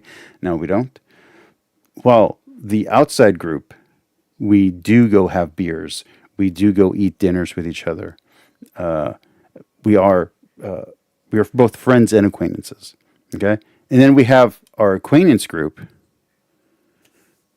which Danny, Donnie, Joe, John, and Jordan. Yeah, and we do have then another group which is just acquaintances, which are guys we get along with. These are guys we work with, guys that we get along with. That maybe like they work at a place where we happen to go, and whenever we're there, we just kind of hang out and talk. So men support each other, and they do tell each other we love each other, and we do joke around. But yes, we're also rough with each other. Yes, we'll also call each other a wimp or a pussy or whatever. But at the same time, we're also we can be joking and playful and tough, and we can wrestle and we can weight lift and we can punch each other.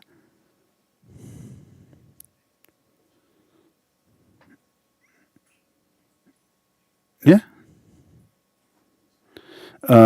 But the point is that you can do all of that and still be friends and still be masculine.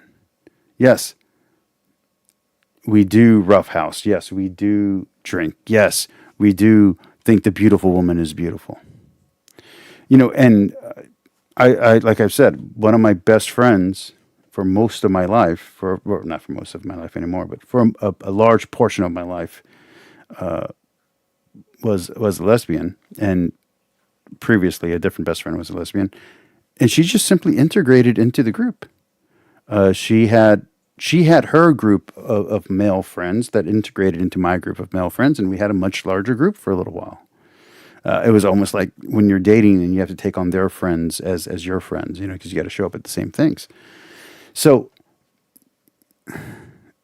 to act like relationship dynamics don't exist within male groups or male pair bond groups, even if they're non-sexual or non-romantic, doesn't make it any less intimate.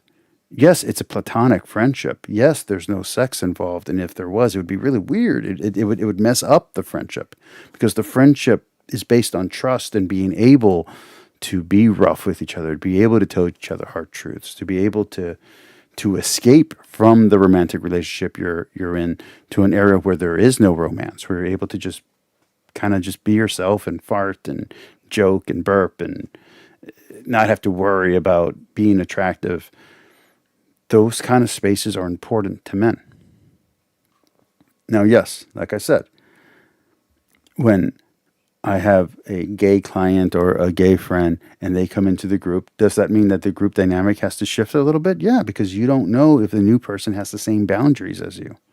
So for a little bit, the guys will walk on eggshells. And then after a while, they'll say a joke to see how it lands. And if it lands fine, everything just goes back to normal and people go back to acting like themselves. And if it doesn't land fine, we don't invite that person back in the group. This is not hard to understand. Women do this with their friends. Women have dynamics in their friendships that they don't have with their partner, whether their partner is also a woman or not. So this is totally naive to how human beings interact with each other. Right. I mean, that's exactly what I was going to follow up with, which is that I don't want you to not feel lonely. I'm not going to like slap you on the wrist for having your confusion about your place in the world, but it is my opinion that I feel very strongly about that the source of your loneliness is not women. The source of your loneliness is not trans people or like immigrants taking jobs that you're too young to apply for. Again, stop talking like as if these are just kids. These are grown men who have these problems. It's not just teenagers. Just because you got over whatever it is you were getting over when you were a teenager doesn't mean other men don't still struggle with it. There are people who have depression and clinical depression their entire lives. There are people who are isolated their entire lives. So quit being a dick. It's capitalism and patriarchy. First off, capitalism has done nothing but help my life. Patriarchy is not a problem whatsoever. So you're wrong on both counts. Embrace the patriarchy and embrace capitalism and then don't care about it. That's my advice. You want capitalism to do good for you? Embrace it. Get a job and work and save money and stop spending so much. You want patriarchy to work for you? It's really simple. Be a man and take responsibility for your actions. Congratulations. Provide for your family. That doesn't mean your wife can't work. That doesn't mean your kids can't work. But you be the provider. Make sure that the bills are paid under your paycheck. So that way, whatever other money comes into the house is all extra. There's nothing wrong with that. Okay, wow. Now I'm going to sound like the blue-haired SJW, but it's true. Like the reason that Andrew Tate, I think, is so appealing to all of these people is that he represents someone who has succeeded under patriarchy and capitalism.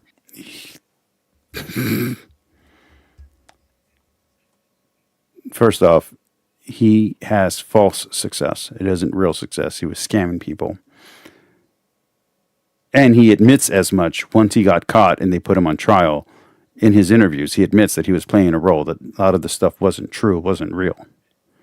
A lot of the stuff was actors or scripts and talking. So he is the most traditionally like masculine looking. He's not traditionally masculine looking. He doesn't have a good chin. He has dorky ears. He has kind of a girly face here. His muscles are a little flabby and a little small. It looks like he has good shoulders, and good traps. That's about it. But like I said, no chin. A little girly here, big ears, a little ugly, a little girly, and a tiny dude, like really tiny. I'm pretty sure I weigh at least 100 pounds more than this guy weighs. He's probably like something like 155. I'm 205. So I weigh a quarter heavier than him. So no, he's not a manly man. Not physically, anyway. Surrounded by hot women all the time somehow. Criminally, he is running all of these schemes and has gotten extraordinarily wealthy at a relatively young age. And it's like, you don't want to be... Again, that's a perception and a projection that he was putting on as a role he was playing to attract people. He wasn't actually that successful. Hence, he got caught. Andrew Tate, you want to win. If you were truly successful, you wouldn't get caught. Against I capitalism wonder who taught that lesson. Oh, yeah, Andrew Tate.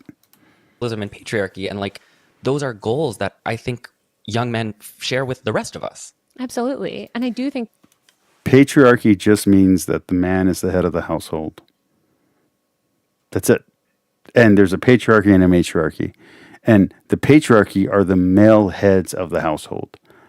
The matriarchy are the female heads of the household. You know what that's called? King and queen. You know who has that system? Almost everyone for all time. Yes, it is possible to have both a king and queen, and between the two, one of them has to be in charge. Yeah, and it works. You have number one, dad, number two, mom. And every once in a while, it's flipped.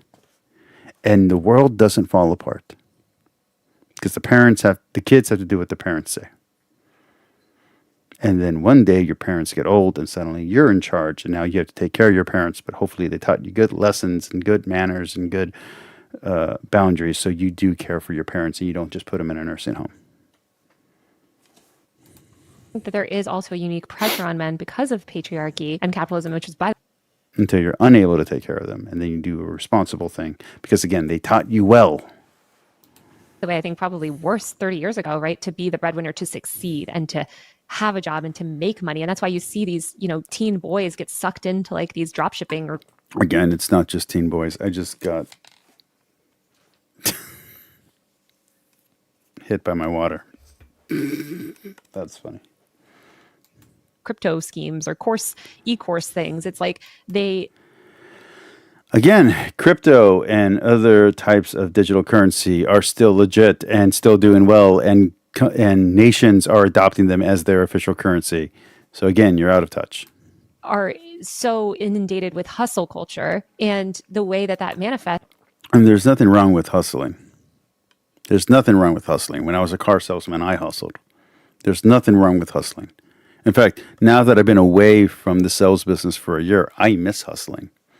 I visited my old dealership a few days ago, and it was so great to have all the guys hug me and tell me hello and say that they miss me and tell me to come back and tell me to reapply to come back. It was great because when you're hustling with a bunch of other hustlers, that's a brothership because you're all hungry together. You're all starving together. You're all competing against each other. You're all sharks. I want to be very clear. You're all wolves. You're all sharks. No one who survives in that business is a nice, good, clean person. Everyone's trying to succeed. Take a drink every time they say capitalism and patriarchy in the same sentence. Oh my crap, you'd be so drunk. But competitive, healthy masculinity, not toxic masculinity, healthy masculinity, and healthy patriarchy, that means with a good leader up on top to guide you and keep the morals of your store or the morals of your business proper, to keep you ethical, to say like, look, you can't do this. Here are the things we're allowing you to do. Here's what you're not allowed to do.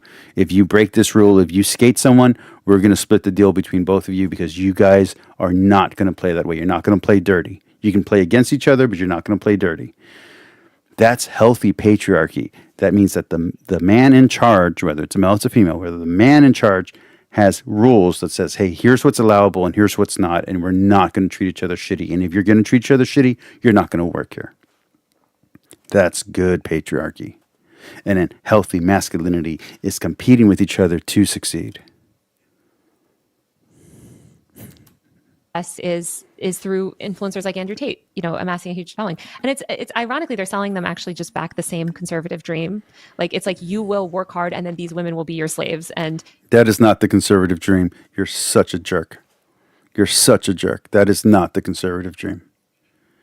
The conservative dream is that you work hard and succeed to provide for your family. That your wife doesn't have to work and only works if she... I'm just an icky, managed, nice guy. Yes. Sorry, me and Tux are in a brotherhood together. So, yeah. For those that don't know, me and him are both salesmen. You're the master and you're the king of the household. And it's just sort of like new packaging on a very regressive idea.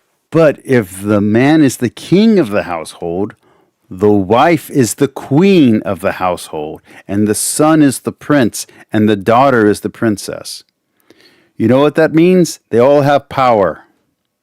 None of them are overlooked. All of them are important, and all of them have roles. That is not repression. That is not slavery. That is not owning your wife. That is not owning your child. You're such a jerk. Ideology. I also think, I want my wife to be a queen. I want my daughter to be a princess. And I want my son to be a prince. And if you don't want that for your kids, then you are not a good parent. And B.S. Lewis wants to be the creepy uncle.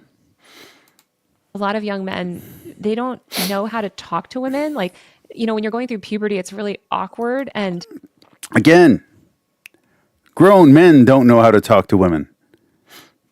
You're such a jerk. You're being so patronizing by making it sound like this is a problem of 12-year-olds. Elliot was not a child. He was a grown man with a car who went to college. He was able to buy a weapon. Get out of your head, man. Face reality. These are adults who are lonely, who have mental issues, who can get weapons. This is a problem. This is a real problem. It's not a fake imaginary problem.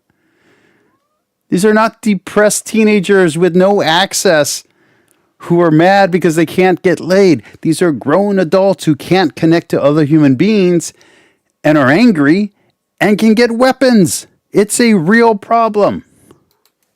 Like everybody's feelings get hurt. Like when you're in that time period of like Be careful, Tux. He'll spank your bottom if you pull the wrong one. middle school and high school and you're trying to figure things out and like everything also feels so deep to you. And you see this guy who's like succeeding and he's like, fuck these women. Or sorry, I keep cursing. He'll ask you to sit on your lap and give you a beer. Be careful, Tux. On a YouTube podcast, like, you know, screw He really has a thing for bow ties. these women. I get demonetized automatically. I don't care. Okay, good.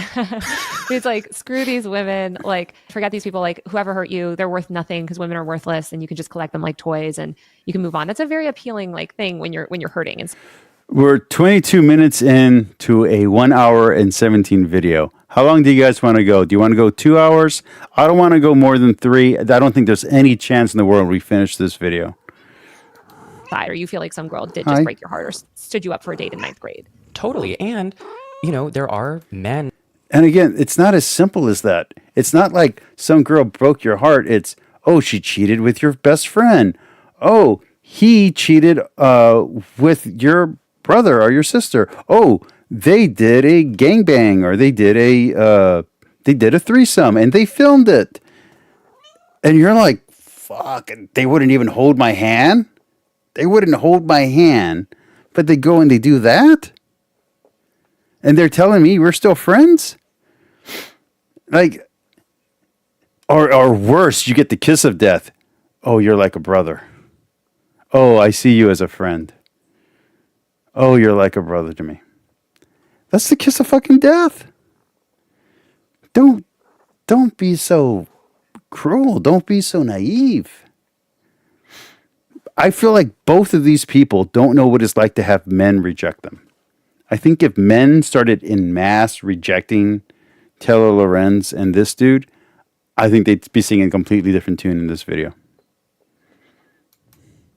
Like who aren't middle and high school age, who like continue to internalize all of. And they reject you for things that are unchangeable and unfixable. They're like, oh no, we don't care that you're rich and famous. That's not a problem. We just don't like you. We don't want to date you. Why? Oh, you're a very nice person. We love you as a friend. You're very nice. You have great makeup. I'll never date you.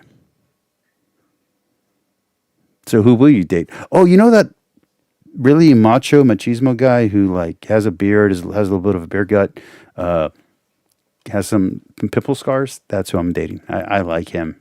He provides for me.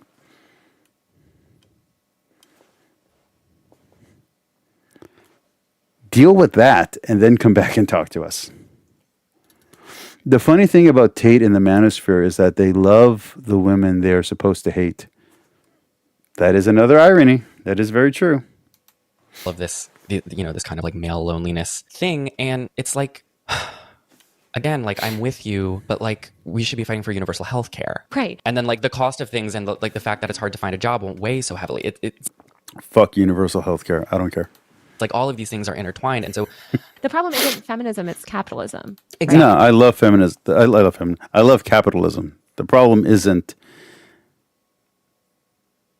capitalism. The problem is progressive ideology and far leftism. Far leftism? I don't know.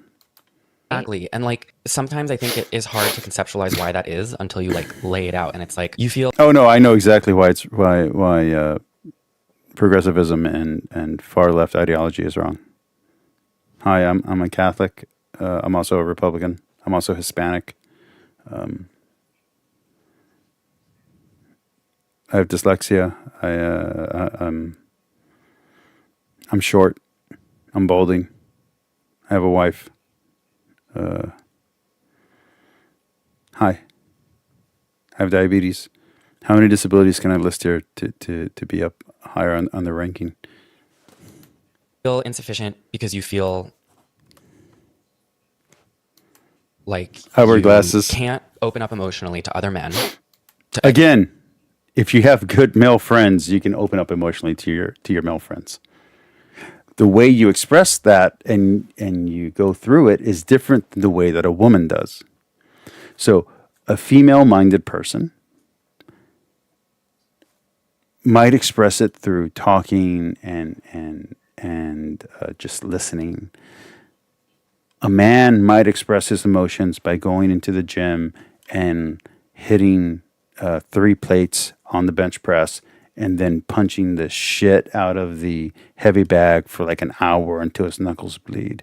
And his buddies there with him talking through it the entire time. So what you don't seem to understand is that when guys go to the gym, they're not silent. They're friends.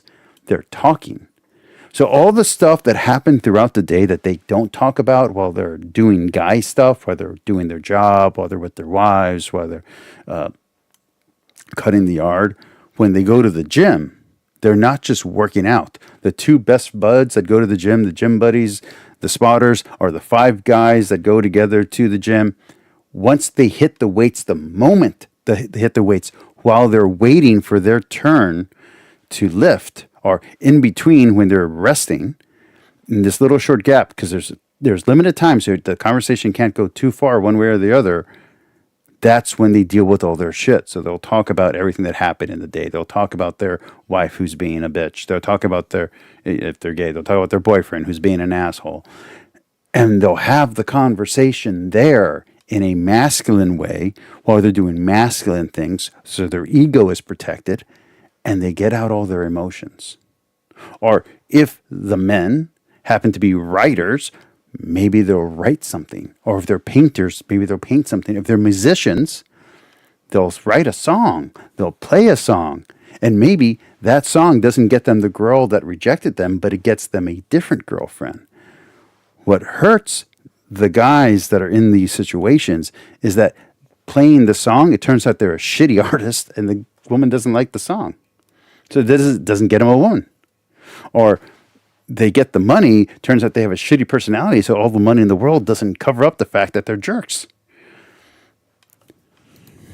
Which is a great way to make friends and resolve loneliness, or at least manage it. And that is a symptom of patriarchy, that you feel like you can't be emotionally vulnerable. That is, again, nothing to do with patriarchy. Men can be emotionally vulnerable with each other. They just do it in different ways. Most men I know get out most of their emotions through sports, either through playing sports or through watching sports.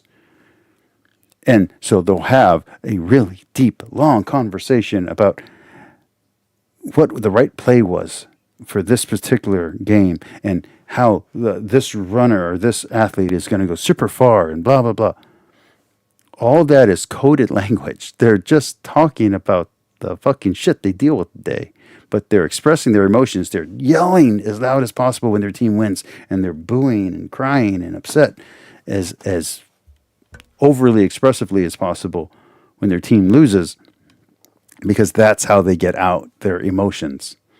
They're just not dealing with the way a woman would. And by the way, not all women deal with it in the matriarchal way. Some women deal with their emotions through the patriarchal way. And they deal with it in the same way as the men do. So you have women in sports bars who love sports, who deal with their emotions through the sport that they're watching. Or like almost all of us did for the last 3 weeks, everybody in my group, now I'm not talking about my friend group because my friend group's a little bit more macho than me, but my online group, we all went through our emotions by watching Arcane. Okay? We watched Arcane in every episode. We laughed, we cried, we got upset, and we got pissed off at the writers. And we dealt with our emotional shit that way. Okay? Not everybody has to deal with it by talking it out.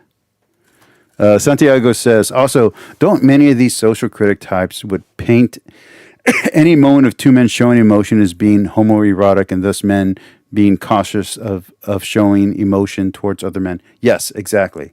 So the same these same people, these two people here, will mock men for crying in public or for being emotional with each other.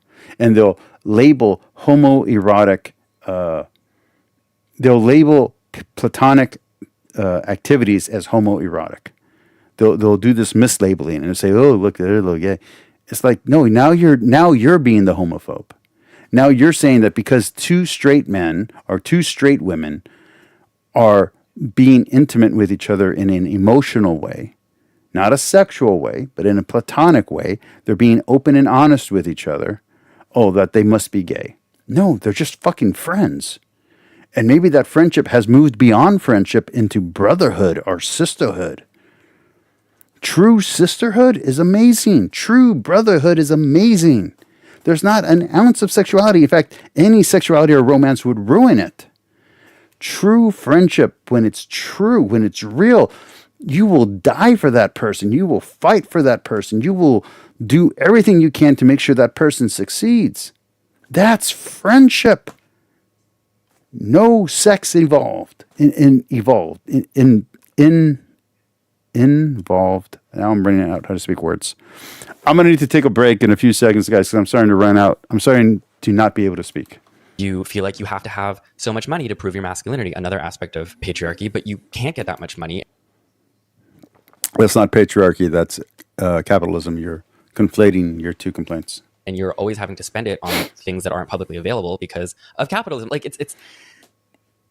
You don't have to spend your money on things that aren't publicly available. That would be called theft. That's theft. No, you spend your money on things that are publicly available. What you want to do is save your money. Saving your money is good. Not spending it is good. And investing it is better. That's capitalism, baby. That's not patriarchy, though. Patriarchy is not capitalism. Patriarchy and capitalism can go together, but so can matriarchy and capitalism. So you're just wrong. It's patriarchy and capitalism, but these people are being sold just scapegoats in into the the form mic. of women by people like Andrew Tate who are taking their money. Because it's much easier to believe that the problem is women, because it's something you can No one thinks the problem is women. The men who are incels and the men who are going their own way are literally they are literally rejecting women. That's hello. Hi. Andrew Tate doesn't want to hook up with you at all. I'm assuming either of you. Although there are some rumors that Andrew Tate might be into Kiana Vive. Okay. So, like, seriously, you gotta stop. Women are not the center of a man's world. In fact, when a woman is the center of a man's world, that man's usually in a much better place. These men don't have a center. That's the problem. They don't have religion. They don't have an ideology. They don't have philosophy. They don't have a partner. And their hobbies aren't doing it for them, whether it's working out or anything like that. They don't have a sport that they're competitive in. They feel isolated. If they were part of a team, that isolation would lessen. If they were part of a group, even if it was just online playing video games, that isolation would lessen. If they're part of a comic book community, which you guys shattered for them, it would lessen. Santiago says, showing off material wealth is like the most human thing ever in either economic system. Yeah, to be fair, I've been to a communist country, like actual. They're still rich assholes showing off their wealth. Like, that doesn't change just because you add communism or socialism to the mix. externalize. And also a lot of men have been hurt by women, just like a lot of women have been hurt by men, right? Like you have that guy that broke your heart, or sorry, that woman that broke your heart, right? I had that guy that broke. That's my gay male loneliness. I mean, a lot of them probably do have a guy that broke their heart and they're in denial about it. But, you know, it's like. Incels can be gay, you fucking assholes. Incels can be bi. Incels can be pansexual. There's nothing about their sexuality that says that an incel has to be a straight white man. There's plenty of black incels, and there's plenty of Japanese incels. They're called NEETs. There's plenty of Chinese incels. There's plenty of women who are incels. We call them femcells for some, or they call themselves femcells for some reason. So, yeah, you're an asshole. And you're denying people's pain because it doesn't fit your narrative, and you're making fun of them and mocking them in a video where you're claiming that you're going to be helping them because you want to analyze why your side lost. I got news for you. It isn't incels are not the reason why you lost. It's this attitude toward men why you lost male votes. That has nothing to do with the greater thing going on here. The economy is why you lost. It's the economy, stupid. The economy is why you lost. All the other stuff is just society, the pendulum swinging the other way in the social movement, and society is going to go against all the progressive stuff for the next 4 to 8 years. 4 to 8 years, not 48. 4 to 8 years. Like that's sort of this like emotional thing. Whereas when you try to talk to them about like structural change and universal healthcare, that's this like Again, I'm against universal healthcare. So big thing that you can't really understand, that you can't grapple with, that you don't even have like direct engagement with in your life. And so it just becomes easier. And it's really enticing to believe that you were born to be better than everyone else. You were born to lead. thank you. I was born to be better than everyone else. I'm particularly better than B.S. Lewis. I don't know if I'm better than Tux, but that's okay, because as long as I'm better than B.S., everything's fine. I'm also better than you, Taylor. And you have the rightful sort of top place in society. If only these You bet I do. women would recognize it, and No? I only want femboys to recognize it. As long as femboys recognize that I am the alpha and they're the betas, we're good. Femboys? Who's your daddy? people would respect you and bow down. It's like this culture of fear and negativity, but it's appealing, and it's really imbued in a lot of the way that men are socialized too, like the sports that they're socialized to play, the competitiveness that's driven into them. They're not. Women play football and baseball and basketball. You jerk.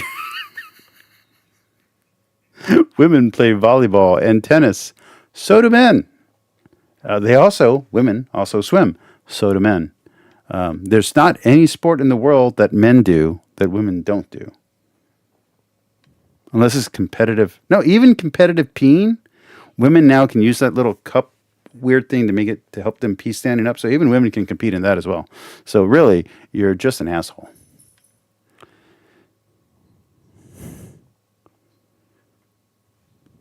Yeah, you're very right, Santiago. Universal healthcare is a joke.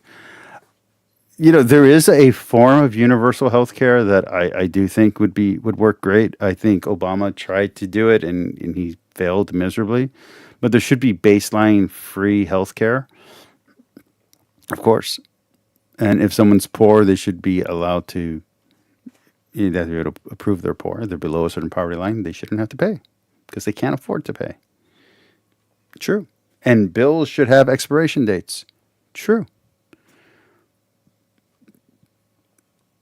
But, that being said, socialized healthcare is not something I'm for. And your version, Tyler, of universal healthcare, as far as I understand it, is socialized healthcare. And I'm not interested in that as a capitalist. Not raised to be collaborative and empathetic at all. It's like shove your feelings down, like work harder. You have to be the provider, and it's an enormous amount of pressure.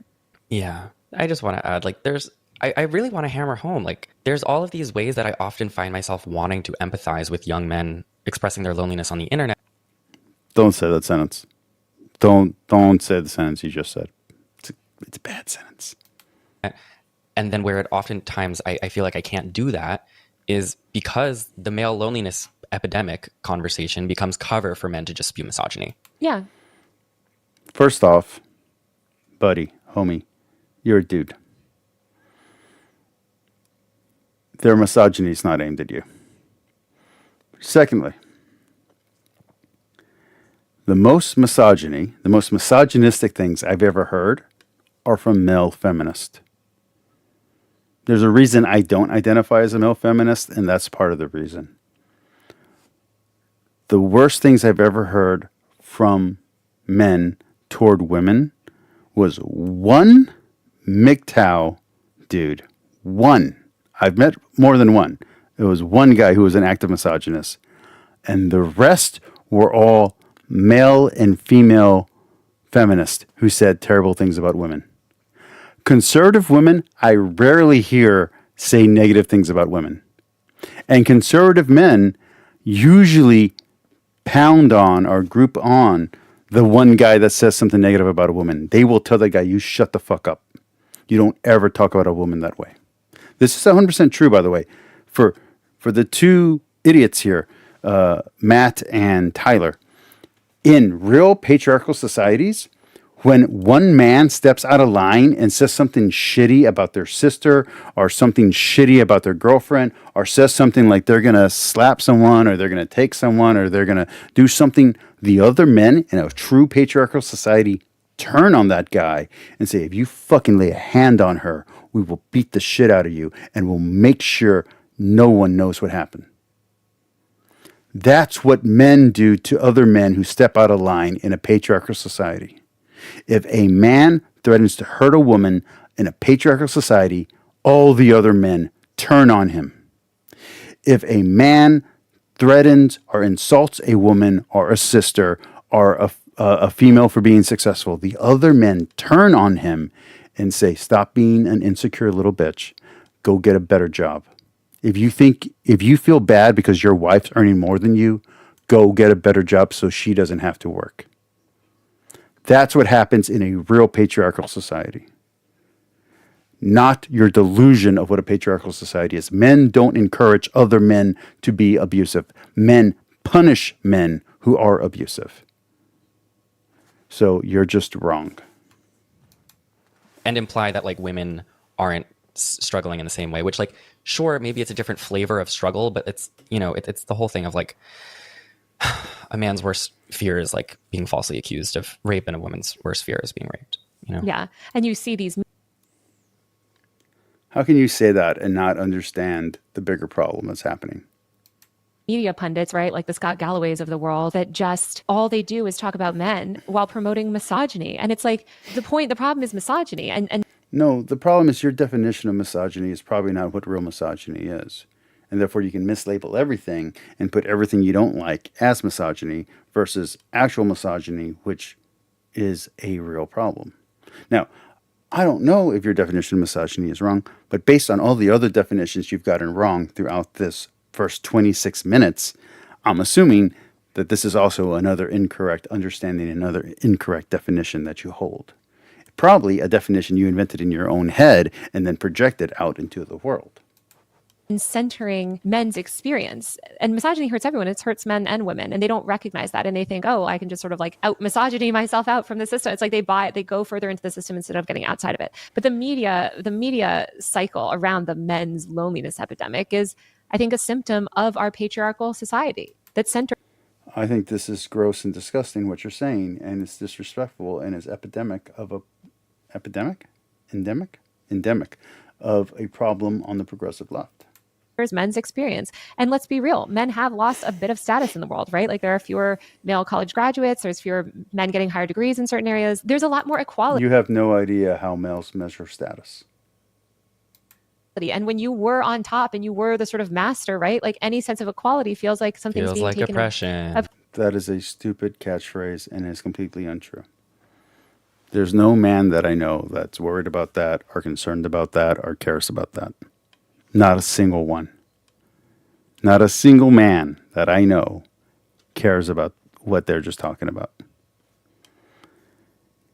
My status comes from my independence and comes from my ability to provide and care for myself. That's it. How I do at work also affects my standing with other people in my own group. For some reason, the Canadian healthcare one got banned. I don't know why that wasn't allowed through, Santiago. There's nothing bad there. I heard the Canadian healthcare is a nightmare fuel. Supposedly, they offer Oh, it's because you said, yeah. You can't say that word, Santiago. The algorithm won't let that through. If you want it to show up in the chat, you're going to need to cut out that word. Either put self deletion or snake eyes booths or something like that. Or yeah, because that word they're not going to let it through on YouTube. All right, I'm going to take a break. We're going to come back for maybe another 30 minutes, and then we're going to be done because I don't want to do this all night. I already did my workout, though. We're going to take a little break. I'll be back in 5 minutes.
Okay, I know I said 5 minutes, but that didn't take that long.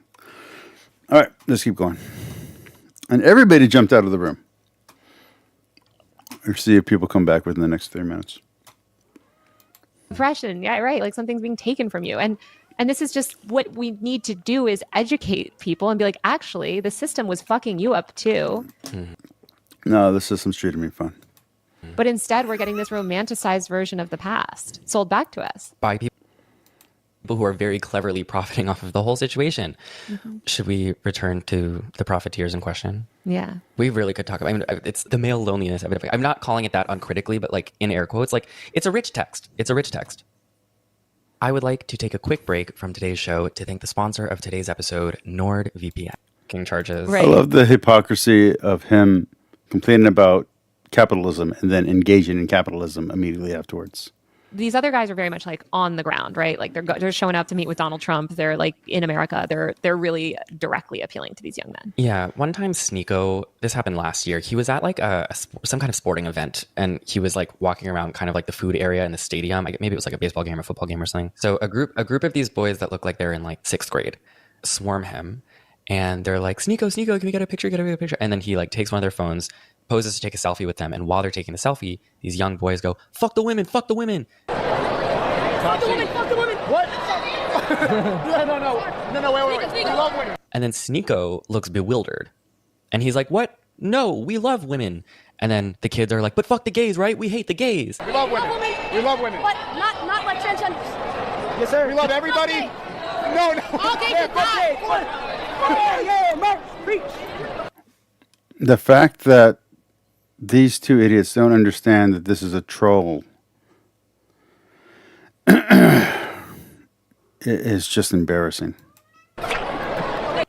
They think that this is his influence on them. This is just him, just these kids trolling him. And Sneeko was like, "No, we love everyone." And it was such a crystallizing moment of like, we are watching con artists at work. Like, I don't think that like Sneeko or Andrew Tate, especially not Andrew Tate, but I don't think any of these people like go to bed at night being like, okay, time to be a nice person in real life now. Like, it takes a certain type of evil and irresponsibility to be performing all of this bigotry online. But you can tell that in this video that Sneeko is not aware of the real life consequences of his rhetoric and what it's doing to like 12-year-olds. It reminds me of just like, I mean, so many internet trolls before him, right? That are like, wait, no, I wasn't serious. Like, I didn't really mean, I mean, I guess this is just like so much extremism too. Generally, like, wait. Again, you guys are really bad at chronology. You're as bad as Protestants. Sneeko's views change and evolve over time, and he's very easily influenced. So every time someone more dominant than him comes into his influence circle, he ends up changing his opinion because he doesn't know what he believes. He doesn't have a core moral structure. Yeah, they are BS. They are. She's super famous for being this kind of person. This guy is growing in fame, and I feel bad that he's falling into this trap. But if it gets him rich and famous, I'm pretty sure he doesn't care. Whoa, you guys are taking it too far. And it's like, well, what did you think the consequences of this would be? Where did you think this was going? It was always going there. Like, that video is so kind of disturbing because it presents like, especially like the youth and the young children that are consuming his garbage. Like, you just see how it's interpreted and there's no denying it. He can't deny it, right? Because otherwise in interviews, he'll be like, oh, no, you know, that's not my audience. And it's like, here's your audience directly confronting you, repeating back what they're hearing from you. A lot of people over the last week have been like, I saw multiple viral tweets with like, why have the young men of the United States turned into Hitler's youth? And I think that 10-second long video is like the single most illustrative example of the entire process happening of No, it's just a really stupid video.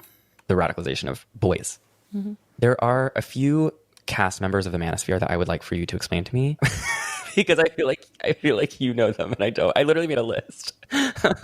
Because I was like researching for this episode and I was like seeing all of these influencers that Donald Trump made content with.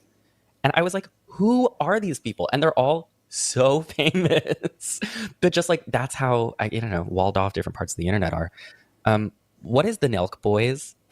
What is the Nelk Boys? The Nelk Boys are a group of Canadian pranksters. They started in prank YouTube era, sort of second half of the 2010s, really birthed out of like the Logan Paul, like, who also is part of all of this. Yeah, they're Canadian YouTubers, although they've gotten very involved. Logan Paul is part of this now too. Just any famous man who happens to be on the internet and be immature is now part of the manosphere. Shut up. Involved in American politics. They're Canadian? Yes, they're Canadian. What? This is literally foreign election interference. Canadians are always like, they're like the only rude people to ever come out of Canada, so we had to send them to America. Some of them aren't. I think Steve will do it as American, but yeah, the main guys are Canadian. They really blew up in early COVID because they refused to do lockdown and they went on a national U.S. party tour during the earliest days of the pandemic when we had, no treatments for COVID. And so they resisted. They also kept gyms open. They were really into the like right wing, we're not shutting down anything in early 2020. And so they did this like frat tour where they were like visiting frats and stuff too and partying, and that got them a lot of attention. They're just, ultimately they're a prank channel. So they do pranks, and that's really what blew them up. Now they're getting more political, but what blew them up was like classic YouTube 2018 pranks. Sure. And then during this election cycle, Wait, was that a New Kids on the Block joke? BS. Was that a New Kids on the Block joke? I barely got it right now. were on Donald Trump's private jet with him. They've been on that jet multiple times, but yeah, they collaborated. They have a podcast called the Full Send Podcast, and Donald Trump appeared on that, and JD Vance, and they've done a lot. They believe in Trump. They're organic Trump supporters, and they have collaborated a lot with Trump. I'll say that to the no. They have collaborated a lot with Trump. I like how it's both what she's trying to say, and it also implies more because they're collaborators with the enemy. Very clever. It's our last chance. If she wins, the country's finished. The Nelk Boys were the bridge. The Nelk Boys truly opened the floodgates for everyone else, because prior to the Nelk Boys, Trump wasn't doing as much long-form stuff. He wasn't really collaborating with all of these guys. The Nelk Boys really honestly trained him for Rogan because he was having these like hours long interviews. He was getting more comfortable dealing with this world. And then after he started collaborating with the Nelk Boys, you see the trickle down where suddenly he's on Impulsive, right? Logan Paul's podcast. You take a look at the universe and you see all of the different planets and you see this, I really don't like this guy. I already didn't like this guy. I really don't like this guy. Look, here we are on one relatively small planet. Why wouldn't there be on a planet that's 400 times the size? Why wouldn't there be somebody? The thought of it freaks me out. It's weird to think that we potentially are only the source of life in like an infinite, ever expanding universe. But technology. But they'd never be able to take you in a fight. Okay, we're going to pop over to the Paul brothers because they're on my list. I do know who Logan and Jake Paul are. They are brothers. They're an example of how not to be a man. Jake, so they started out as YouTubers. This sounds like a boomer podcast. I'm not a boomer. I'm just homosexual. I feel like I'm on. But there's plenty of gay people that want to have sex with Logan Paul. So shut the fuck up, you fucking liar. CNN. I don't know what's going on the straight male internet, and neither do my listeners.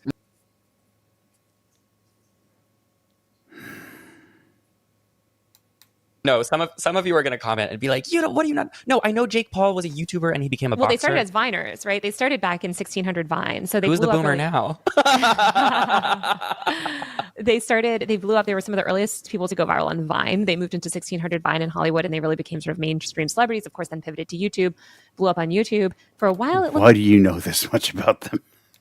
looked like Logan was going to be a little bit more liberal. He actually supported the Notice how she says that, though. They'd be a little bit more liberal.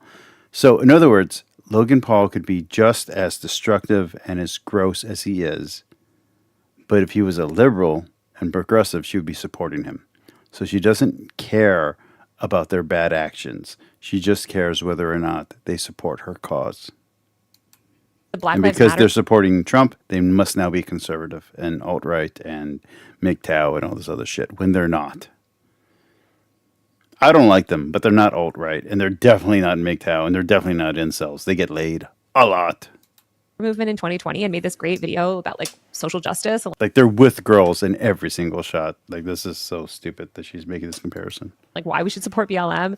That was while his brother was in Arizona looting during the BLM riots, smashing up stores and participating in looting a mall. Of course, Jake famously had Team 10, which was his content house in West Hollywood, where he had a bunch of underage content creators living for a while. Where it was sort of an early collab group. It was like the Hype House before the Hype House. But they've also become more famous. Logan has evolved and really pivoted into becoming a major podcaster. So he's up there, with a lot of these big podcasts with his show Impulsive.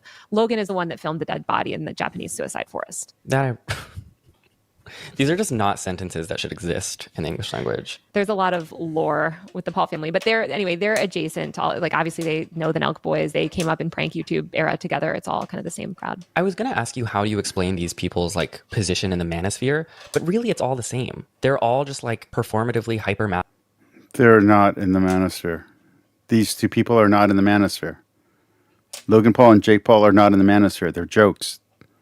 Men think they're jokes. He beats up old men and retired boxers. Men think this man is a joke.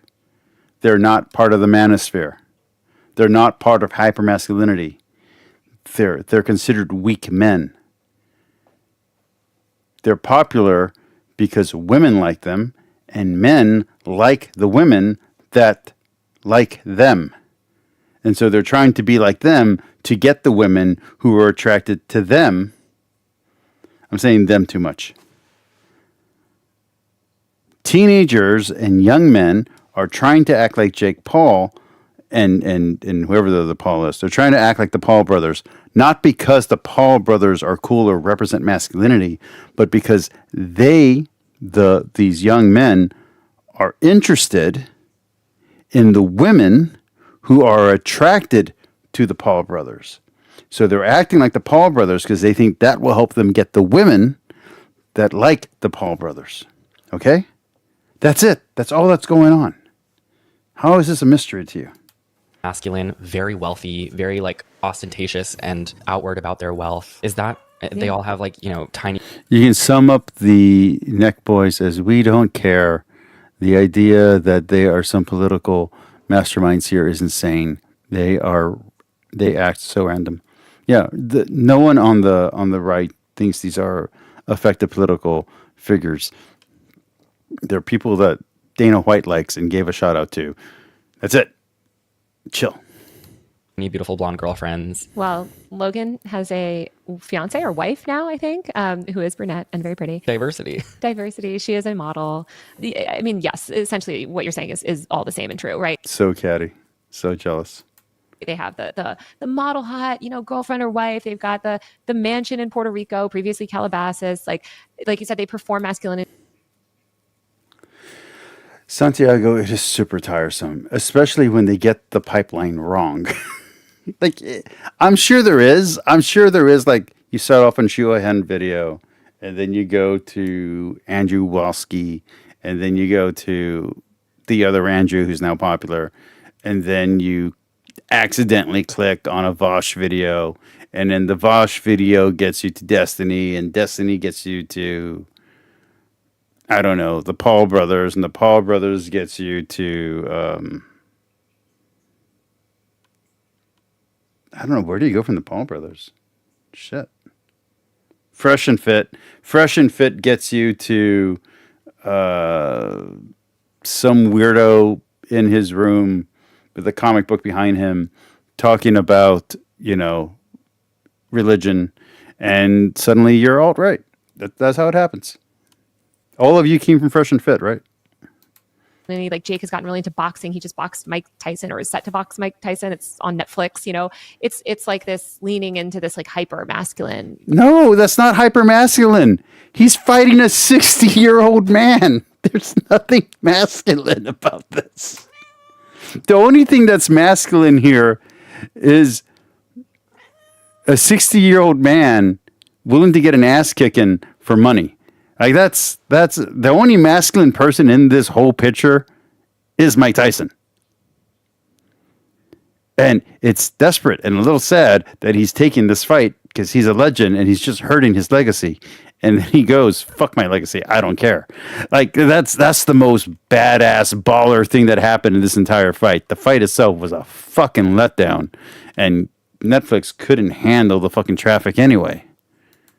Lifestyle and culture. Is there a point in which the Paul brothers become explicitly political? It's been that way. I mean, Jake famously said he wants to run for president. Both of them have endorsed, Republican candidates. I mean, Jake got Vivek Ramaswamy on TikTok in the primary in the Republican. Again, she's not angry that they're political. She's angry that they're Republican.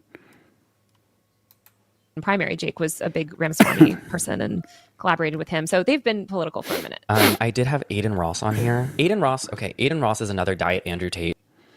I want to be very clear. I don't know anything about Aiden Ross, except for the fact that Joe Rogan shouted him out, and that apparently a lot of the OTK people like him, which is weird because they also like Hassan. So it feels like Hassan and Aiden would be enemies.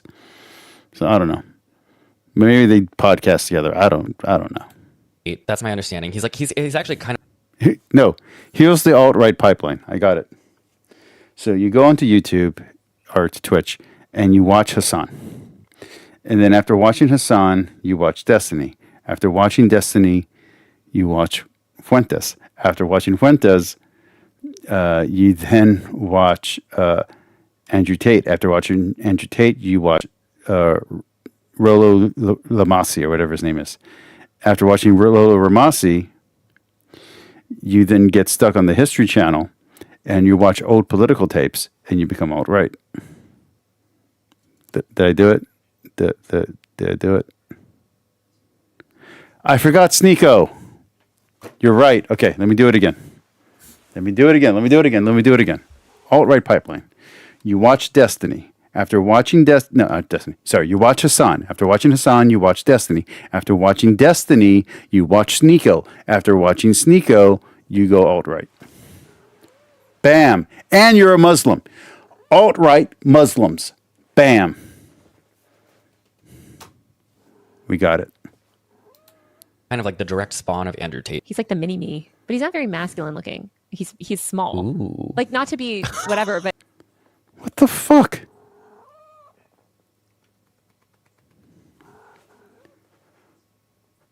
I'm short. Okay? I'm definitely more masculine than this dude. He's not even fucking ripped. He's under 6 foot beta. Who's bigger? Hey, babe. Most of the guys who are under 6 feet are not betas. I got to tell you. And as someone who's under 6 feet, 5'7", I've beat up people who are 6'2". I've beat up someone who was 6'5". I beat up a ton of people who are 6 feet, who are over 100 pounds heavier than me. I happen to weigh 205, something like that. I'm all muscle. And I got a little bit of a gut because I like my beer and I like my food. The only beta here is you and your boyfriend. Bigger, me or him? You're bigger than him. Nice. He's small. He's like, I mean, actually, let's Google Aiden Ross height. Oh yeah, he's only 5'7". Again, love a short king.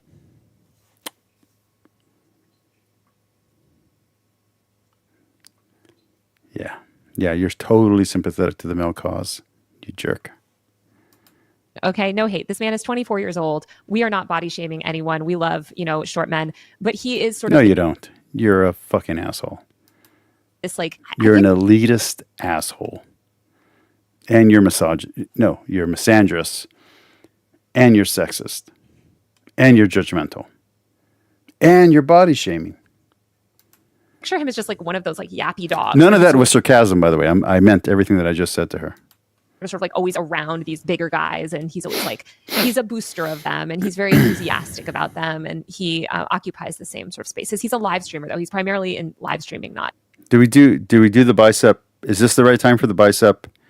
Give me a 1 for the bicep. Give me a 2 for the tricep. Give me a 3 for move on.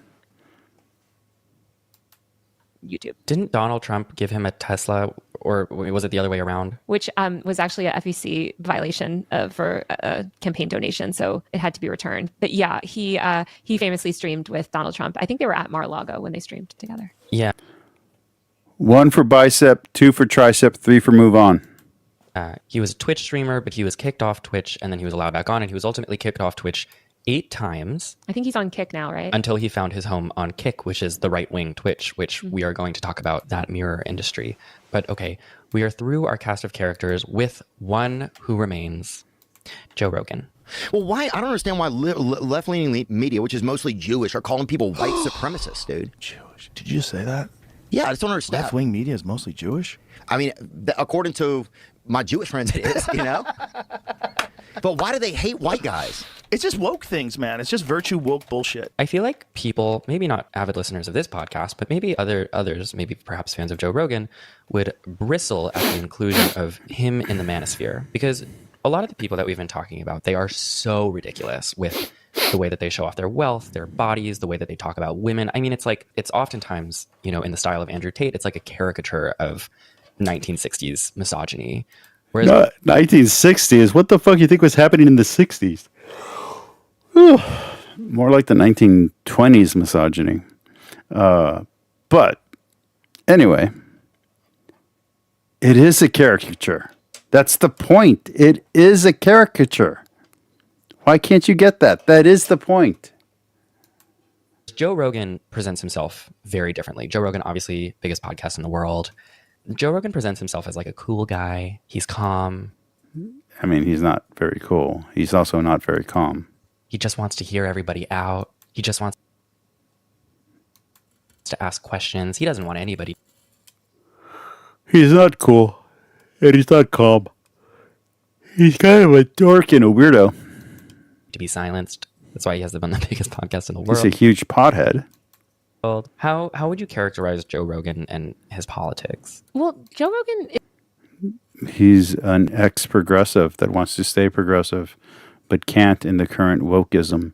So he's supporting candidates who happen to identify as Republican because the current Republican Party is mostly ex-Democrats who can't stay in the Democratic Party because the progressives kicked them out.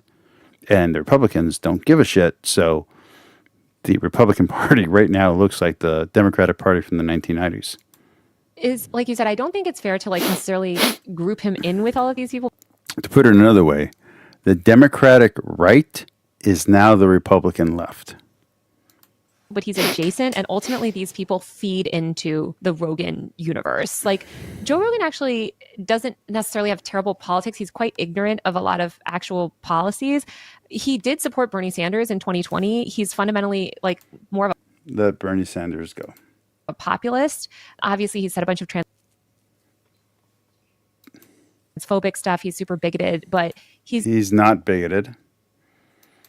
not necessarily economically right in the same way. Like, he wasn't necessarily on board with Also, economic leftism or economic liberalism and economic conservatism is different than social progressivism and social conservatism.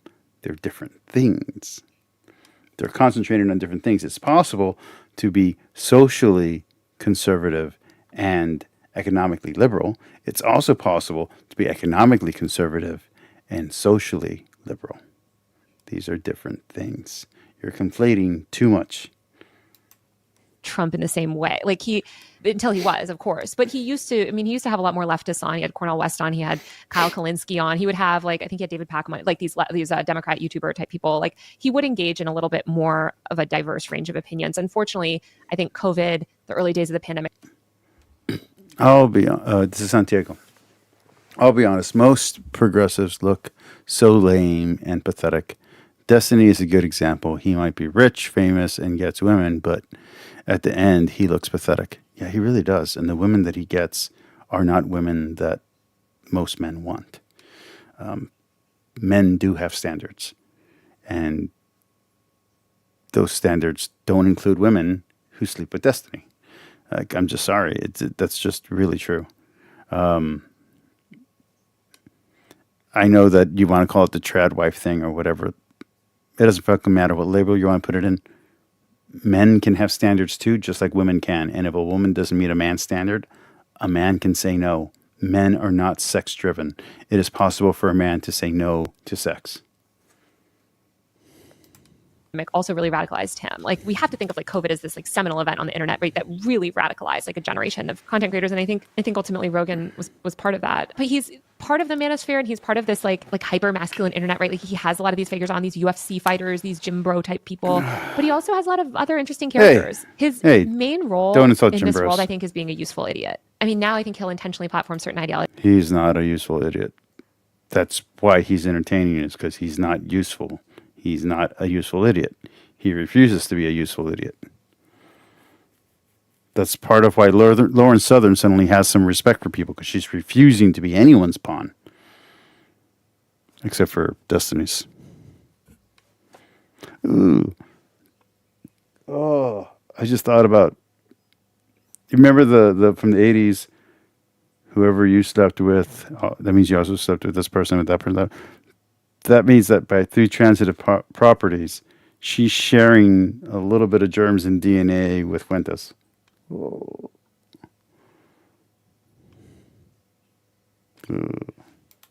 Ideologies that he agrees with, which is just Trump, like Trumpism and conservatism. I do think he's a fundamentally curious person. I don't think he's super knowledgeable, but I think he likes to hear about, things like, he'll have, like, the only thing Lauren Southern can do now is become a nun.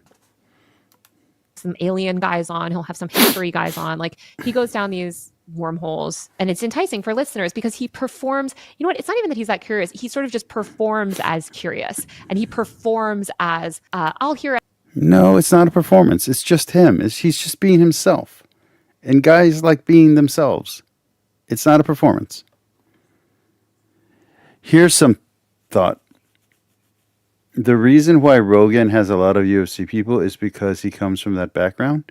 Yes, the fact that he's a UFC host might be the reason, and a UFC commentator might be the reason why he has a lot of UFC guests. That is correct. And because he happens to fight and do martial arts and was a competitive martial artist, he happens to like martial arts and competitive martial arts and wants to talk to martial artists and wants to talk to weightlifters because he's into weightlifting. Yeah. Anyone out. Like, it's sort of this, like, performance. Of course, he doesn't actually hear anyone out. He's not going to have a lot of progressive. He doesn't have very many women. Oh, my crap. She's such an idiot. He doesn't have, there's voices that are not being heard on the Joe Rogan podcast, and I think we know what those voices are. But to the people that listen to him, they're drinking the Kool-Aid. They're like, oh no, he wants to have these people. I don't know anyone who's drinking the Kool-Aid from Joe Rogan. A lot of people like him. Not everybody agrees with him or believes in what he believes. They just enjoy listening to him. I listen to Rush Limbaugh. Doesn't mean I like Rush Limbaugh. There was a progressive person I used to listen to on Air America. Doesn't mean I agree with that person. Sometimes you just want to hear someone's opinion. Sometimes you just like someone. I talk to atheists all the time. That doesn't mean I'm an atheist. What is this stupidity? This is the same thing happened with the Lauren Southern thing where they're like, you interviewed this person. Do you share his views? No. You're interviewing Lauren. Do you share her views? This is so stupid. You're able to talk to people who disagree with you, and you're able to talk to them without being influenced by them. It's okay. You're going to be fine. People on. You don't right? have to agree with someone to talk to someone. He'll hear any opinion. It's like, well, no, Me and BS don't agree on most things religiously, and we still talk to each other all the time. Like, chill out. won't, right? He's not having trans people on. Exactly. Joe Rogan, as someone who has a slightly conservative leaning show, I try to get trans people on all the time. They don't want to come on the show. They'll talk to me. They'll talk to me personally. They'll talk to me off the air. They'll talk to me about things they want me to put on the show, but they don't want to be on camera. So Joe could be having the same problem. So you're really jumping to a ton of conclusions, ton of assumptions. You're leaping to assumptions. I'm running out of words again. This is the second time on this podcast recently that I've invoked the ContraPoints character of the centrist libertarian podcast host Jackie Jackson, where in one of ContraPoints' videos she says, "Welcome to the Freedom Pod, where it doesn't matter what you say, it only matters that you say." And that's how I feel about Joe Rogan's podcast. It's like he is so undiscerning about what he platforms. But he is discerning enough because we know who he won't. They're both saying opposite things than each other. He'll put anyone on. He doesn't care. Platform, right? He's just just discerning jealous. enough, and I think this gives him this plausible deniability to be like, I'm just a regular guy hearing people out, and I'll have anyone on. It's like you won't have anyone on. Well, he's a famous actor and a famous comedian, so he hasn't been a regular guy for a long time, but let's not worry about that. He will have anyone on. He's invited people on. Just because the person chooses not to go on his show isn't the same thing as him not allowing someone on. Because where are the leftists? Where are the trans people? Where are the people that are challenging your subtle ideology that is coming through your guest selection? And this is what you see. And also, he has the right to choose who he talks to. He wants to talk to interesting people and people who will tune into his show. He wants to stay the most popular show. So he's not going to interview people that won't get him audience grab. In so many conservative podcasts, it's like they take this sort of like air of neutrality. But I had a fight with my friend about this the other day. We were looking at one of these. It was sort of like a knockoff Joe Rogan type thing. But it's like, he's like, well, he'll hear anyone out. It's like, well, let's go through the list. Let's look for the past 2 years of the guests. Notice that she's doing conflation here, and she's doing it on purpose. She's talking about someone who's not Joe Rogan, and she's conflating it with Joe Rogan. So it sounds like she's saying, oh, Joe Rogan won't have these people on, when she's actually talking about this other person that her and her friend were arguing over. Only one mainstream Democrat person, and that's Reid Hoffman, right? You know, it's like that type of shit. It's like, let's be real. You've had Elon Musk on how many times? You've had all these people. Like, you have the same people that There was a cut, and now she's back to being on topic. So who knows how far she went on that rant. share your viewpoint. I think that Rogan could There's have been another a very cut right useful there. tool for progressives and the Democrats, but they alienated him very quickly. Yeah, because after he had Bernie Sanders on in, I think, 2019, a lot of people on the left were very... By the way, none of this has to do with why they lost the election. They're just completely off topic. Yes, I'm going to agree with you. I'm going to read this statement. I'm not the one saying this statement, but I will endorse it here. Leftists cry when they hear neutrality. Angry that Joe Rogan had, or that Bernie Sanders had agreed. No? Moronic. Yeah, they were angry, and it was the stupidest thing I've ever seen. That was another time I got canceled online, was defending that. A lot of people on the left and liberals were very angry with him, with Bernie, for having gone on the podcast of somebody who had said transphobic things in the past. And like, on one hand, I understand that. And on the other hand, I listened to the podcast today, and Bernie is basically talking about the need for universal healthcare the entire time. and it has millions and millions of views. I think that people that are mad about that have a deep misunderstanding of the media landscape of today. This is not a world where you're like, Bernie Sanders doesn't go on, so he's deplatformed. This is a man with a significantly larger platform that is giving somebody like Bernie space to essentially make their case and cleave off some of that audience to the left. You should take that opportunity every single time. And I mean, this is why you see people like, it's good to engage in those spaces. It's really pathetic that she only sees things as left and right. People can have more views than just left and right. And people can, the same person who has a view that might be on the left could also have a view that's on the right. So, no, she's, so gross. Spaces. I don't think that necessarily like everyone should have to do that. I want to be clear, her political ideas are gross. Right, but it's good. We want people with And overly ideologies to simplistic. go into these radicalized spaces and say, "Hey, you might actually agree with some of what we have going." Right. This is how de-radicalization happens a lot of the time. It's like people are like, "Oh, that's interesting. Oh, I started to follow. Oh, maybe." Not everybody who's on the right is a radical either. This is really stupid framing. Just because someone's conservative or on the right doesn't mean they're alt-right, doesn't mean that they're far-right, and doesn't mean that they're radical. And it also doesn't mean that they're activist. So everything that she's framing is wrong and a false assumption. Not even the majority of these groups agree with the further whatever. She is just wrong. I'm pretty sure she's now going to say that no, I don't think she'll go that far. Everyone who voted for Trump is now a Republican. I don't think she's that stupid. Have some points, right? But if you just ignore these spaces, they don't go away. They have. She has to understand that a lot of the people that voted for Trump are Democrats. She has to understand that a lot of people that voted for Trump are on the left. Otherwise, he wouldn't have won a majority of votes.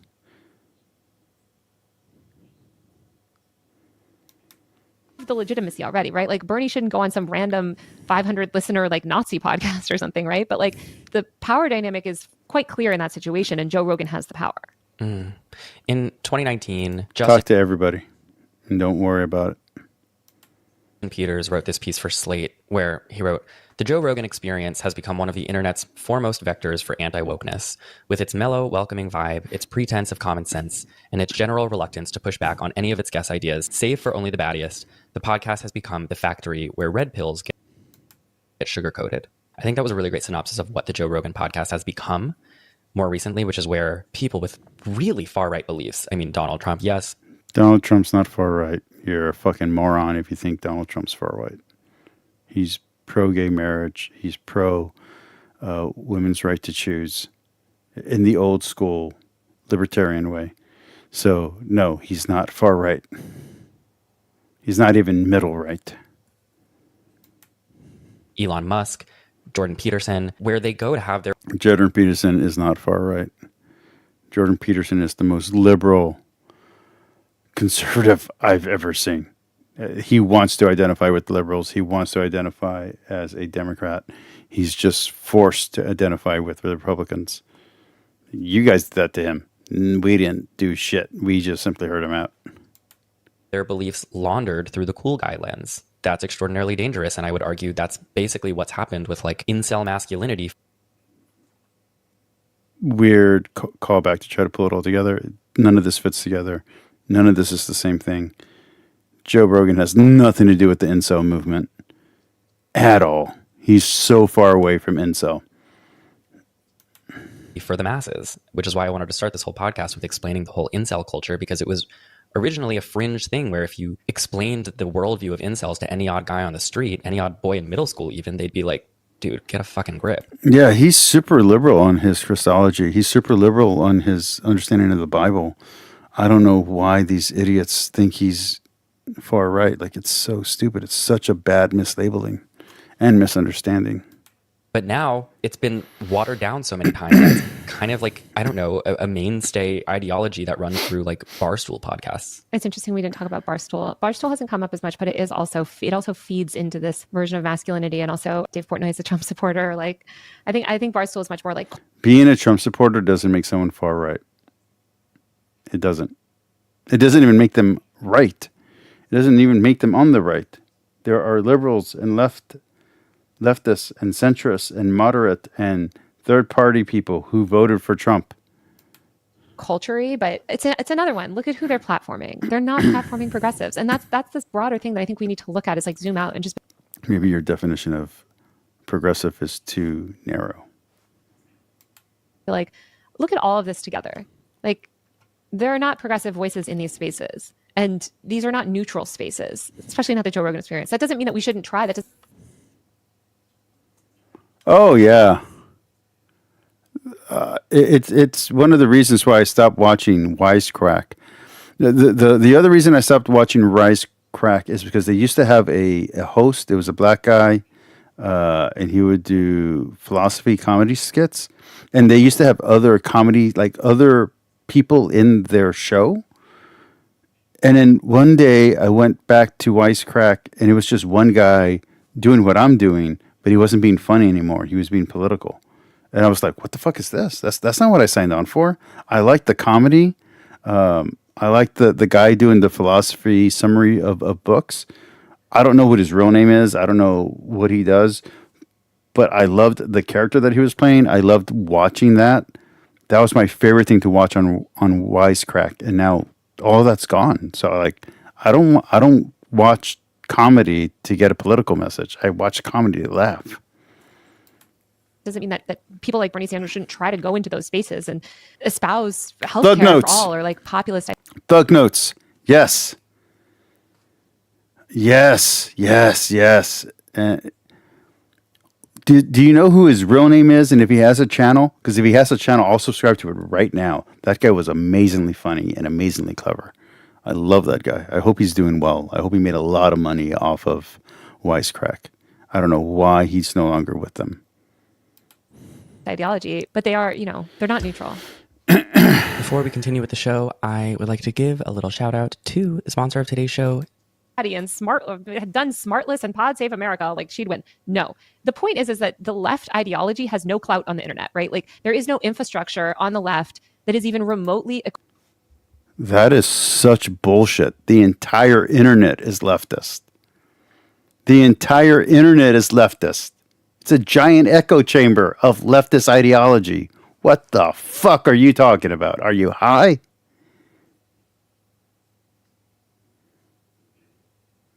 Yeah, it really did become, not the internet, Wisecrack became the echo chamber for one guy's vanity project. Equivalent to what the right wing has built for decades. Ever since the days of talk radio in the 90s, the right recognized the value of personality-driven media delivered natively and basically. And the left didn't. There's Air America, there's MSNBC, there's Rachel Maddow. What the fuck? Are you high? Uncensored through first radio. Just deny reality. Yeah, that's why you lost. Because reality's not on your side. But then podcast. Oh, that expression fucking hurt. Platform there, they built their entire suite of apps like Rumble and Kick and all of these other the right wing version of every single mainstream social app for their deplatformed people. Kick is not right wing. The right wing hates pornography, hates what are the bathtub streams or pool streams or hot tub streams, hate cussing and bad words. Kick is nothing but cussing and bathtub streams and bad words and promotion of subcultures. No, Kick is not alt-right, you fucking moron. Do you have any idea what conservatives believe? They believe in marriage. They believe in no sex until marriage. They believe in one person, one partner. They believe in religion. They believe in saving money. They believe in working. They believe in employment. They believe in education. That's what the right believes. That's what the conservatives believe. Fuck. The conservative literally means they don't like progressing too fast. So they want to keep all the knowledge and everything at a certain level until it's absolutely confirmed. That's why shit like theory scares the shit out of them. Because for them, theory means not 100% proven, so therefore it could be wrong. You know nothing about the people you're talking about or talking to. I've spent the last 11 years telling these people that evolution is true. You know nothing. I like Santiago here. Destiny, Kyle, Crystal Ball, TYT, Hassan, Pac-Man. What does she mean? There's no progressive presence. I know. It's insane. And they've seeded their ideology so successfully through amassing online influence. He said they, but I said she. And through this decades-long project, which is incredibly well-funded by major right-wing billionaire donors, right? Like things like Turning Point USA, where they're going out and recruiting college students that have the potential to be influencers, basically training them up, giving them resources. If you want to be a right-wing content creator and you're 21 years old and you want to say a bunch of regressive shit, somebody will buy you a camera. Somebody will edit your podcast. Like, it's not regressive. There are regressive, but Turning Points is not regressive. To plug into that does not exist on the left. So that not only are there no voices at the top, there's no voice. YouTube is leftist. Twitch is leftist. CNN is leftist. MSNBC is leftist. CBC is leftist. The British Broadcasting System channel is leftist. What the fuck? You are a leftist on YouTube right now with an audience much larger than mine. What are you talking about? Voices all the way down. If you're a leftist and you're making a podcast, you're editing it yourself, probably. Don't call me out like that. I'm editing this tomorrow. Yeah, I mean, you're not getting a check from. I guarantee you, OTK are not editing their own videos. From the Heritage Foundation, right? Like, I guarantee you, Destiny doesn't do his own clips channel. This funding structure doesn't exist. I guarantee Hassan doesn't do his own clip channel. Frogan doesn't do her own clip channel. Melanie doesn't do her own clip channel. Bao Lobel doesn't do her own clip channel. What are you talking about? Is because leftists actually challenge billionaires' existence, right? So, like, rich billionaires aren't. Most billionaires are leftists. They're not conservatives. Most millionaires are also leftists. They're not conservatives. What are you talking about? Going to fund people that. You're more likely to be conservative if you're lower class and poor. You're more likely to be liberal if you're highly educated and have high income. Those are the actual statistics. What are you talking about? The higher educated you are, the more income you have. Statistically, the higher educated you are, the more likely you are to be a Democrat or a leftist, a progressive. What are you talking about? What reality are you living in? That don't even believe they should exist or believe that they should be taxed and stuff. And also, a lot of these billionaires are right wing. Also, there is no like Joe Rogan of the left too, because the left essentially has mainstream media. Like, this is why the right built. Hassan is the #1 political streamer in the world, and he is a far leftist socialist. What the fuck are you talking about? This alternative media ecosystem is because it is true that legacy media is largely a tool of the Democratic Party. It's corporate media. Like, corporate media, of course, they're going to, like the Wall Street Journal is also like Republican, whatever, but it serves this two-party system and ultimately serves capital, right? They have an interest in. Did she just say the Democrats are part of the conservative right-wing system? So the right wing is just any kind of institutionalized organization, political or not. So Democrats, the Democratic Party is now part of the white ring. So the Democrats themselves is the left wing of the Conservative Party. Is that what you're saying, you fucking moron? What the fuck? Preserving capitalism and a pretty fucked up version of capitalism. You're not going to see the New York Times espousing any sort of leftist or progressive ideology. Look at the shit that they're publishing about trans people right now, or Gaza, right? So there is no media. This is so stupid. This is so stupid. I've tried very hard not to insult you. I've only called you a jerk. I've made sure not to go too far. But this is so stupid. Why? Why are you saying something so ridiculous? Are you currently captured by an ideology right now? When you're on your friend's channel talking to an audience of the choir who already agree with you? Ecosystem for the Democrat. Like the Democrats can engage in traditional media because again, the traditional media is bought into capitalism. But the Democratic platform, Kamala's platform, is completely out of step with progressive internet. Like if she went on Hassan Piker, right? Like that's not going to be a friendly interview. They don't agree on a lot. Like it wouldn't be like Trump going on Rogan because they share the ideology. Kamala doesn't share an ideology with the left. She's fundamentally a centrist, corporate, borderline Republican Democrat. So yeah, that is her view. That is her view. Not Kamala's view, Tyler Loren's view. So mainstream Democrats are borderline Republicans. What the fuck? they can't even That's plug into like insanity. the leftists that even have a The extreme right and the extreme left are the extremes. They're not the majority. The craziest person on the left and the craziest person on the right do not represent their party. They're not the kings or queens of their party. They're the outcast. They're the fringe of the party. The majority of the people kind of agree with each other and they have slightly different views. And that's where the majority of the people are. That's why undecided voters can still sway an election because the majority of the people are in the middle and they slightly don't care. modicum of clout. And by the way, those leftists have amassed that clout with no funding and no support. Whereas you have other people like Tim Pool, these right-wing YouTubers. No, I know. It's weird to me that since the election, AOC has been saying smarter and smarter things. I don't mean clever. I mean smart. Like she's been saying correct things. I'm so wondering, could there be a party switch in her future? Like, it's amazing. It's amazing. If Anna Conspirian can change, AOC can change. That's all I'm saying.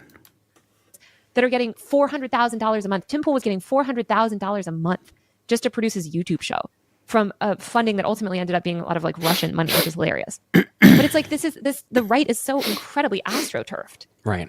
And it's like astroturfed into existence. There's nothing like that on the left. Someone on Twitter wrote, anyways, liberals should start. The whole sentence you just made no sense. So I don't. Doing podcasts and TikToks. How can the right be astroturf if it's also super strong? That doesn't make any sense. It's influencing us, but it's astroturf. Make up your mind. Ever aimed at setting the youth straight. Since the days of Gamergate, the right has totally dominated this shit and liberals haven't taken it seriously at all. And again, I think there are so many people who are correctly identifying that the digital political space is completely dominated by right-wing voices, but are misunderstanding that there is a reason for that. And it's all those reasons that you just stated. Like, there's not a shortage of like None of those reasons were correct.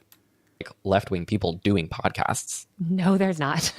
Like, again, you are the dominant voice. You just lost. You're the dominant voice and you lost. You're not the silenced voice. You're the dominant voice. The silenced voice are the conservatives. The conservatives were being silenced, literally. And now they're able to speak freely, or at least they feel like they can, when they felt like they couldn't. So feeling repressed, so self-censoring and also actually being censored and being suppressed, they still won. Get the hint. Silencing them does not work. if you're watching this on fucking YouTube, look on the right side, and there are going to be 16 other people making video essays about left-wing topics, and they're all going to be making their money entirely from crowdfunding and Patreon and stuff like that. I mean, people look at Hassan Piker, who, if you don't know Hassan Piker, he's like a leftist Twitch streamer. And they see his success, and he is very successful, and he is very wealthy, not nearly in the echelon of the top right-wing creators.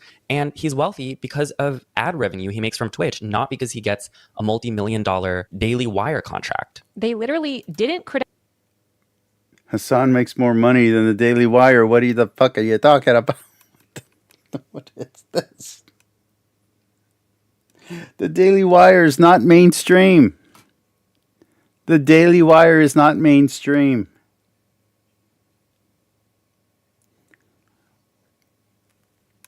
What is this insane framing? Okay.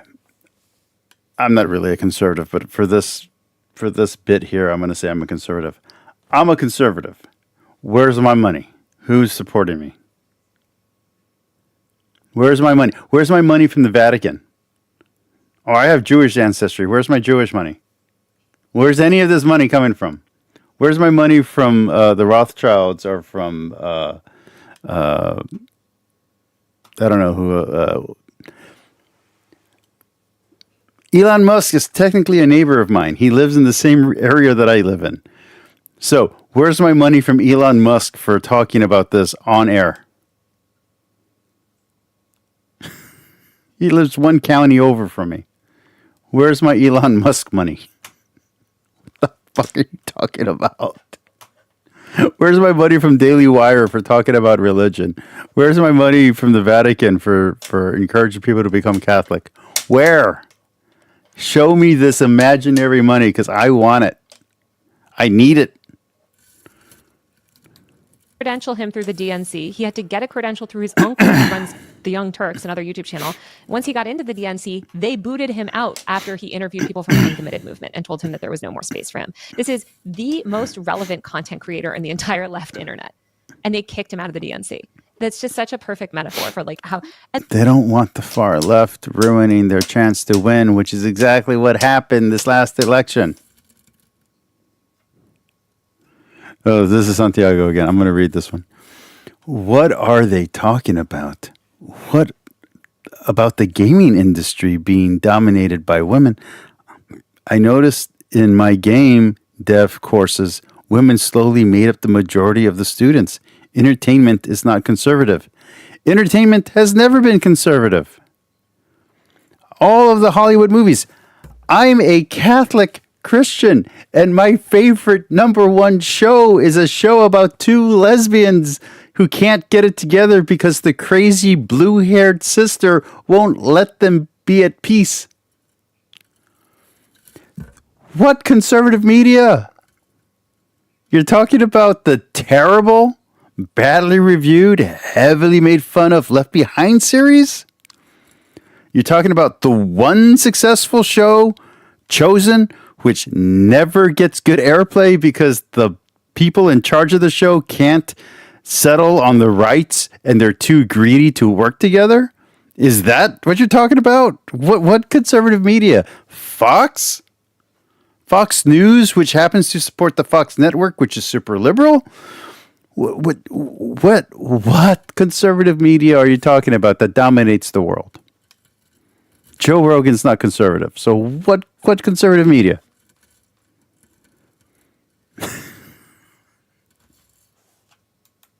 and they don't respect the internet. I mean, They being the Democrats. the Democrats don't respect the internet. The Democrats are completely in bed with corporate media. 150%. I mean, it feels like the strategy this election was like guilting young people to get out and vote. But the thing is, you need to really meet them where they are. And what the right so successfully did was tap into these young men who have, through extraordinary misogyny and really disgusting content, made themselves cool among young men. But also, why won't they go into these leftist spaces? Why would Kamala not do a single interview, unscripted over an hour? The entire Call Her Daddy interview was scripted. She didn't even go to Alex's house. Like, the set had to be created. It was such a weird interview that was not how they normally do those interviews, like set up to look like a 60 Minutes interview, right? Like, they don't want to engage because this is the fundamental problem with the idea. What they keep running. Remember at the beginning of the episode how I was like, we'll get there. Yeah, but I know I was like, I'm gonna get mad.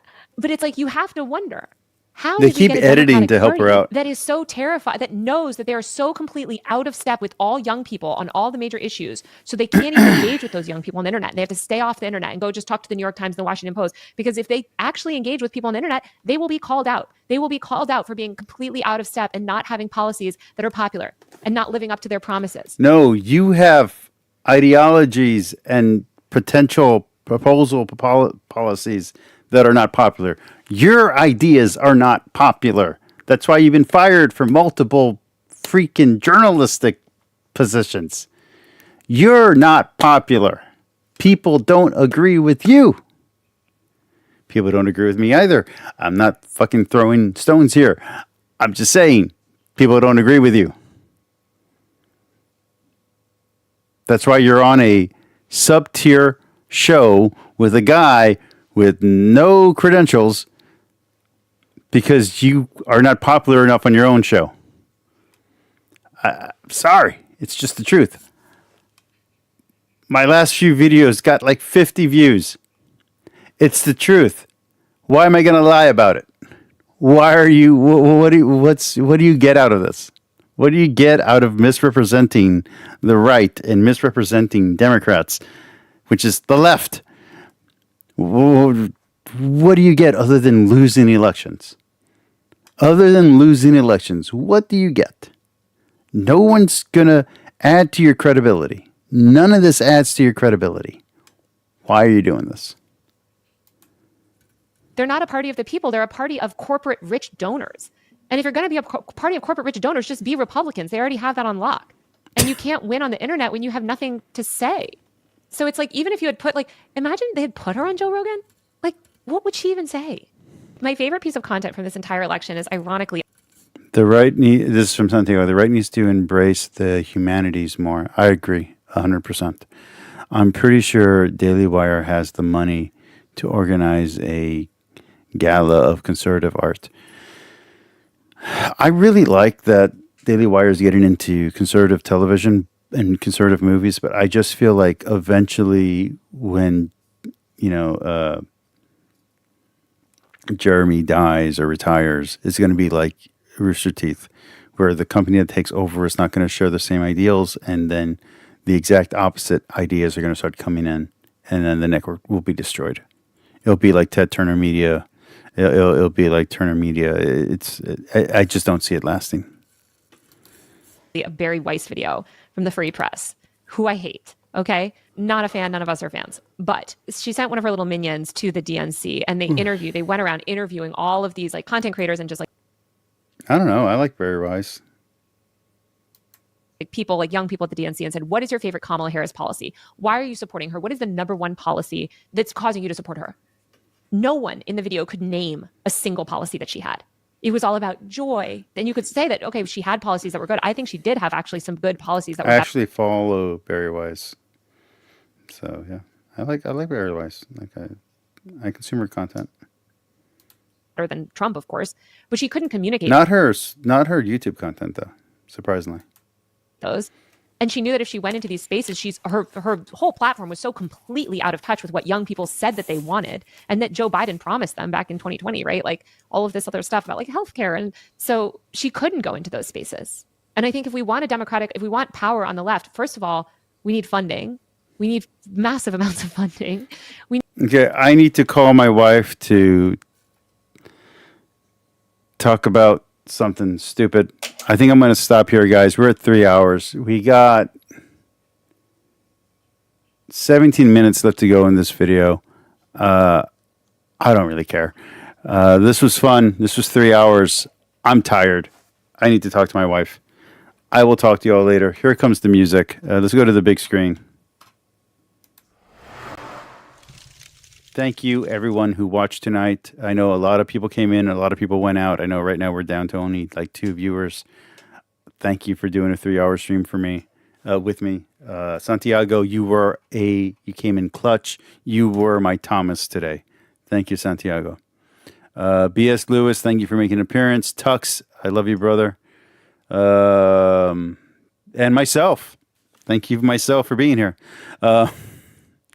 Hope everybody has a great night, and hopefully I get a really good boost at 10:30 in the morning, like I normally do, and maybe we can get this stream to 1,000 views. That's what I'm hoping. Everybody have a great night. Here comes the music. God bless. Remember, God forgives you. God loves you. So love everyone and forgive everyone. Good night.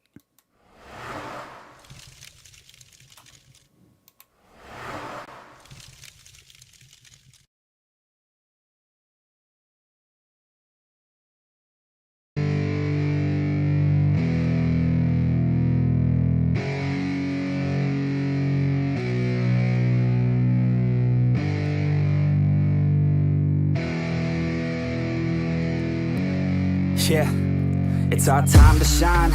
Yo, that's the kind of state of mind you gotta combine with hard work and time. You gotta climb to the top. Don't let yourself drop till your heart stops. Let this beat rock. Got a new clock and a new stock for this new rock. Just let your mind loose from the new stock. Drunk off the goose, thinking that I'm too pop. Getting caught with a few thoughts cause I'm too lost. Off the speakers can't even handle me. Give it what I got, nobody's gonna drain my energy. And I will never stop, I'm motivated by enemies. Setting up shop so everybody remember me. And no, I am not going through life regretfully. I'd rather work non-stop, what they call incessantly, than work some odd job just to live life pleasantly. Already got lost in my mind, not a fantasy. I'm getting with all forgotten souls, so stop, drop, and roll. You lost all control and pop off your ball. I got squat, I fold, I'm not bought, I'm sold. My stock rocks, it's gold. Hey, knock, knock, she holding shit, talk to close. I ain't stopping though, it's hip-hop, you know. Or is it rock and roll? I'm not dropping down, no, my pocket's grown. You can't stop the show, so get rockin' on. So let me break it all down for you. I ain't never giving up, I ain't never You know giving I'm taking that crown from you. I ain't worried about you, I ain't never So let me break it all down for you. I ain't never giving up, I ain't never You know I'm giving up. taking that crown from you. I ain't worried about you, I ain't here to make Yeah. I ain't never slowing down, keep on going till I'm found. No, I'm never slowing down, cause we're blowing up now.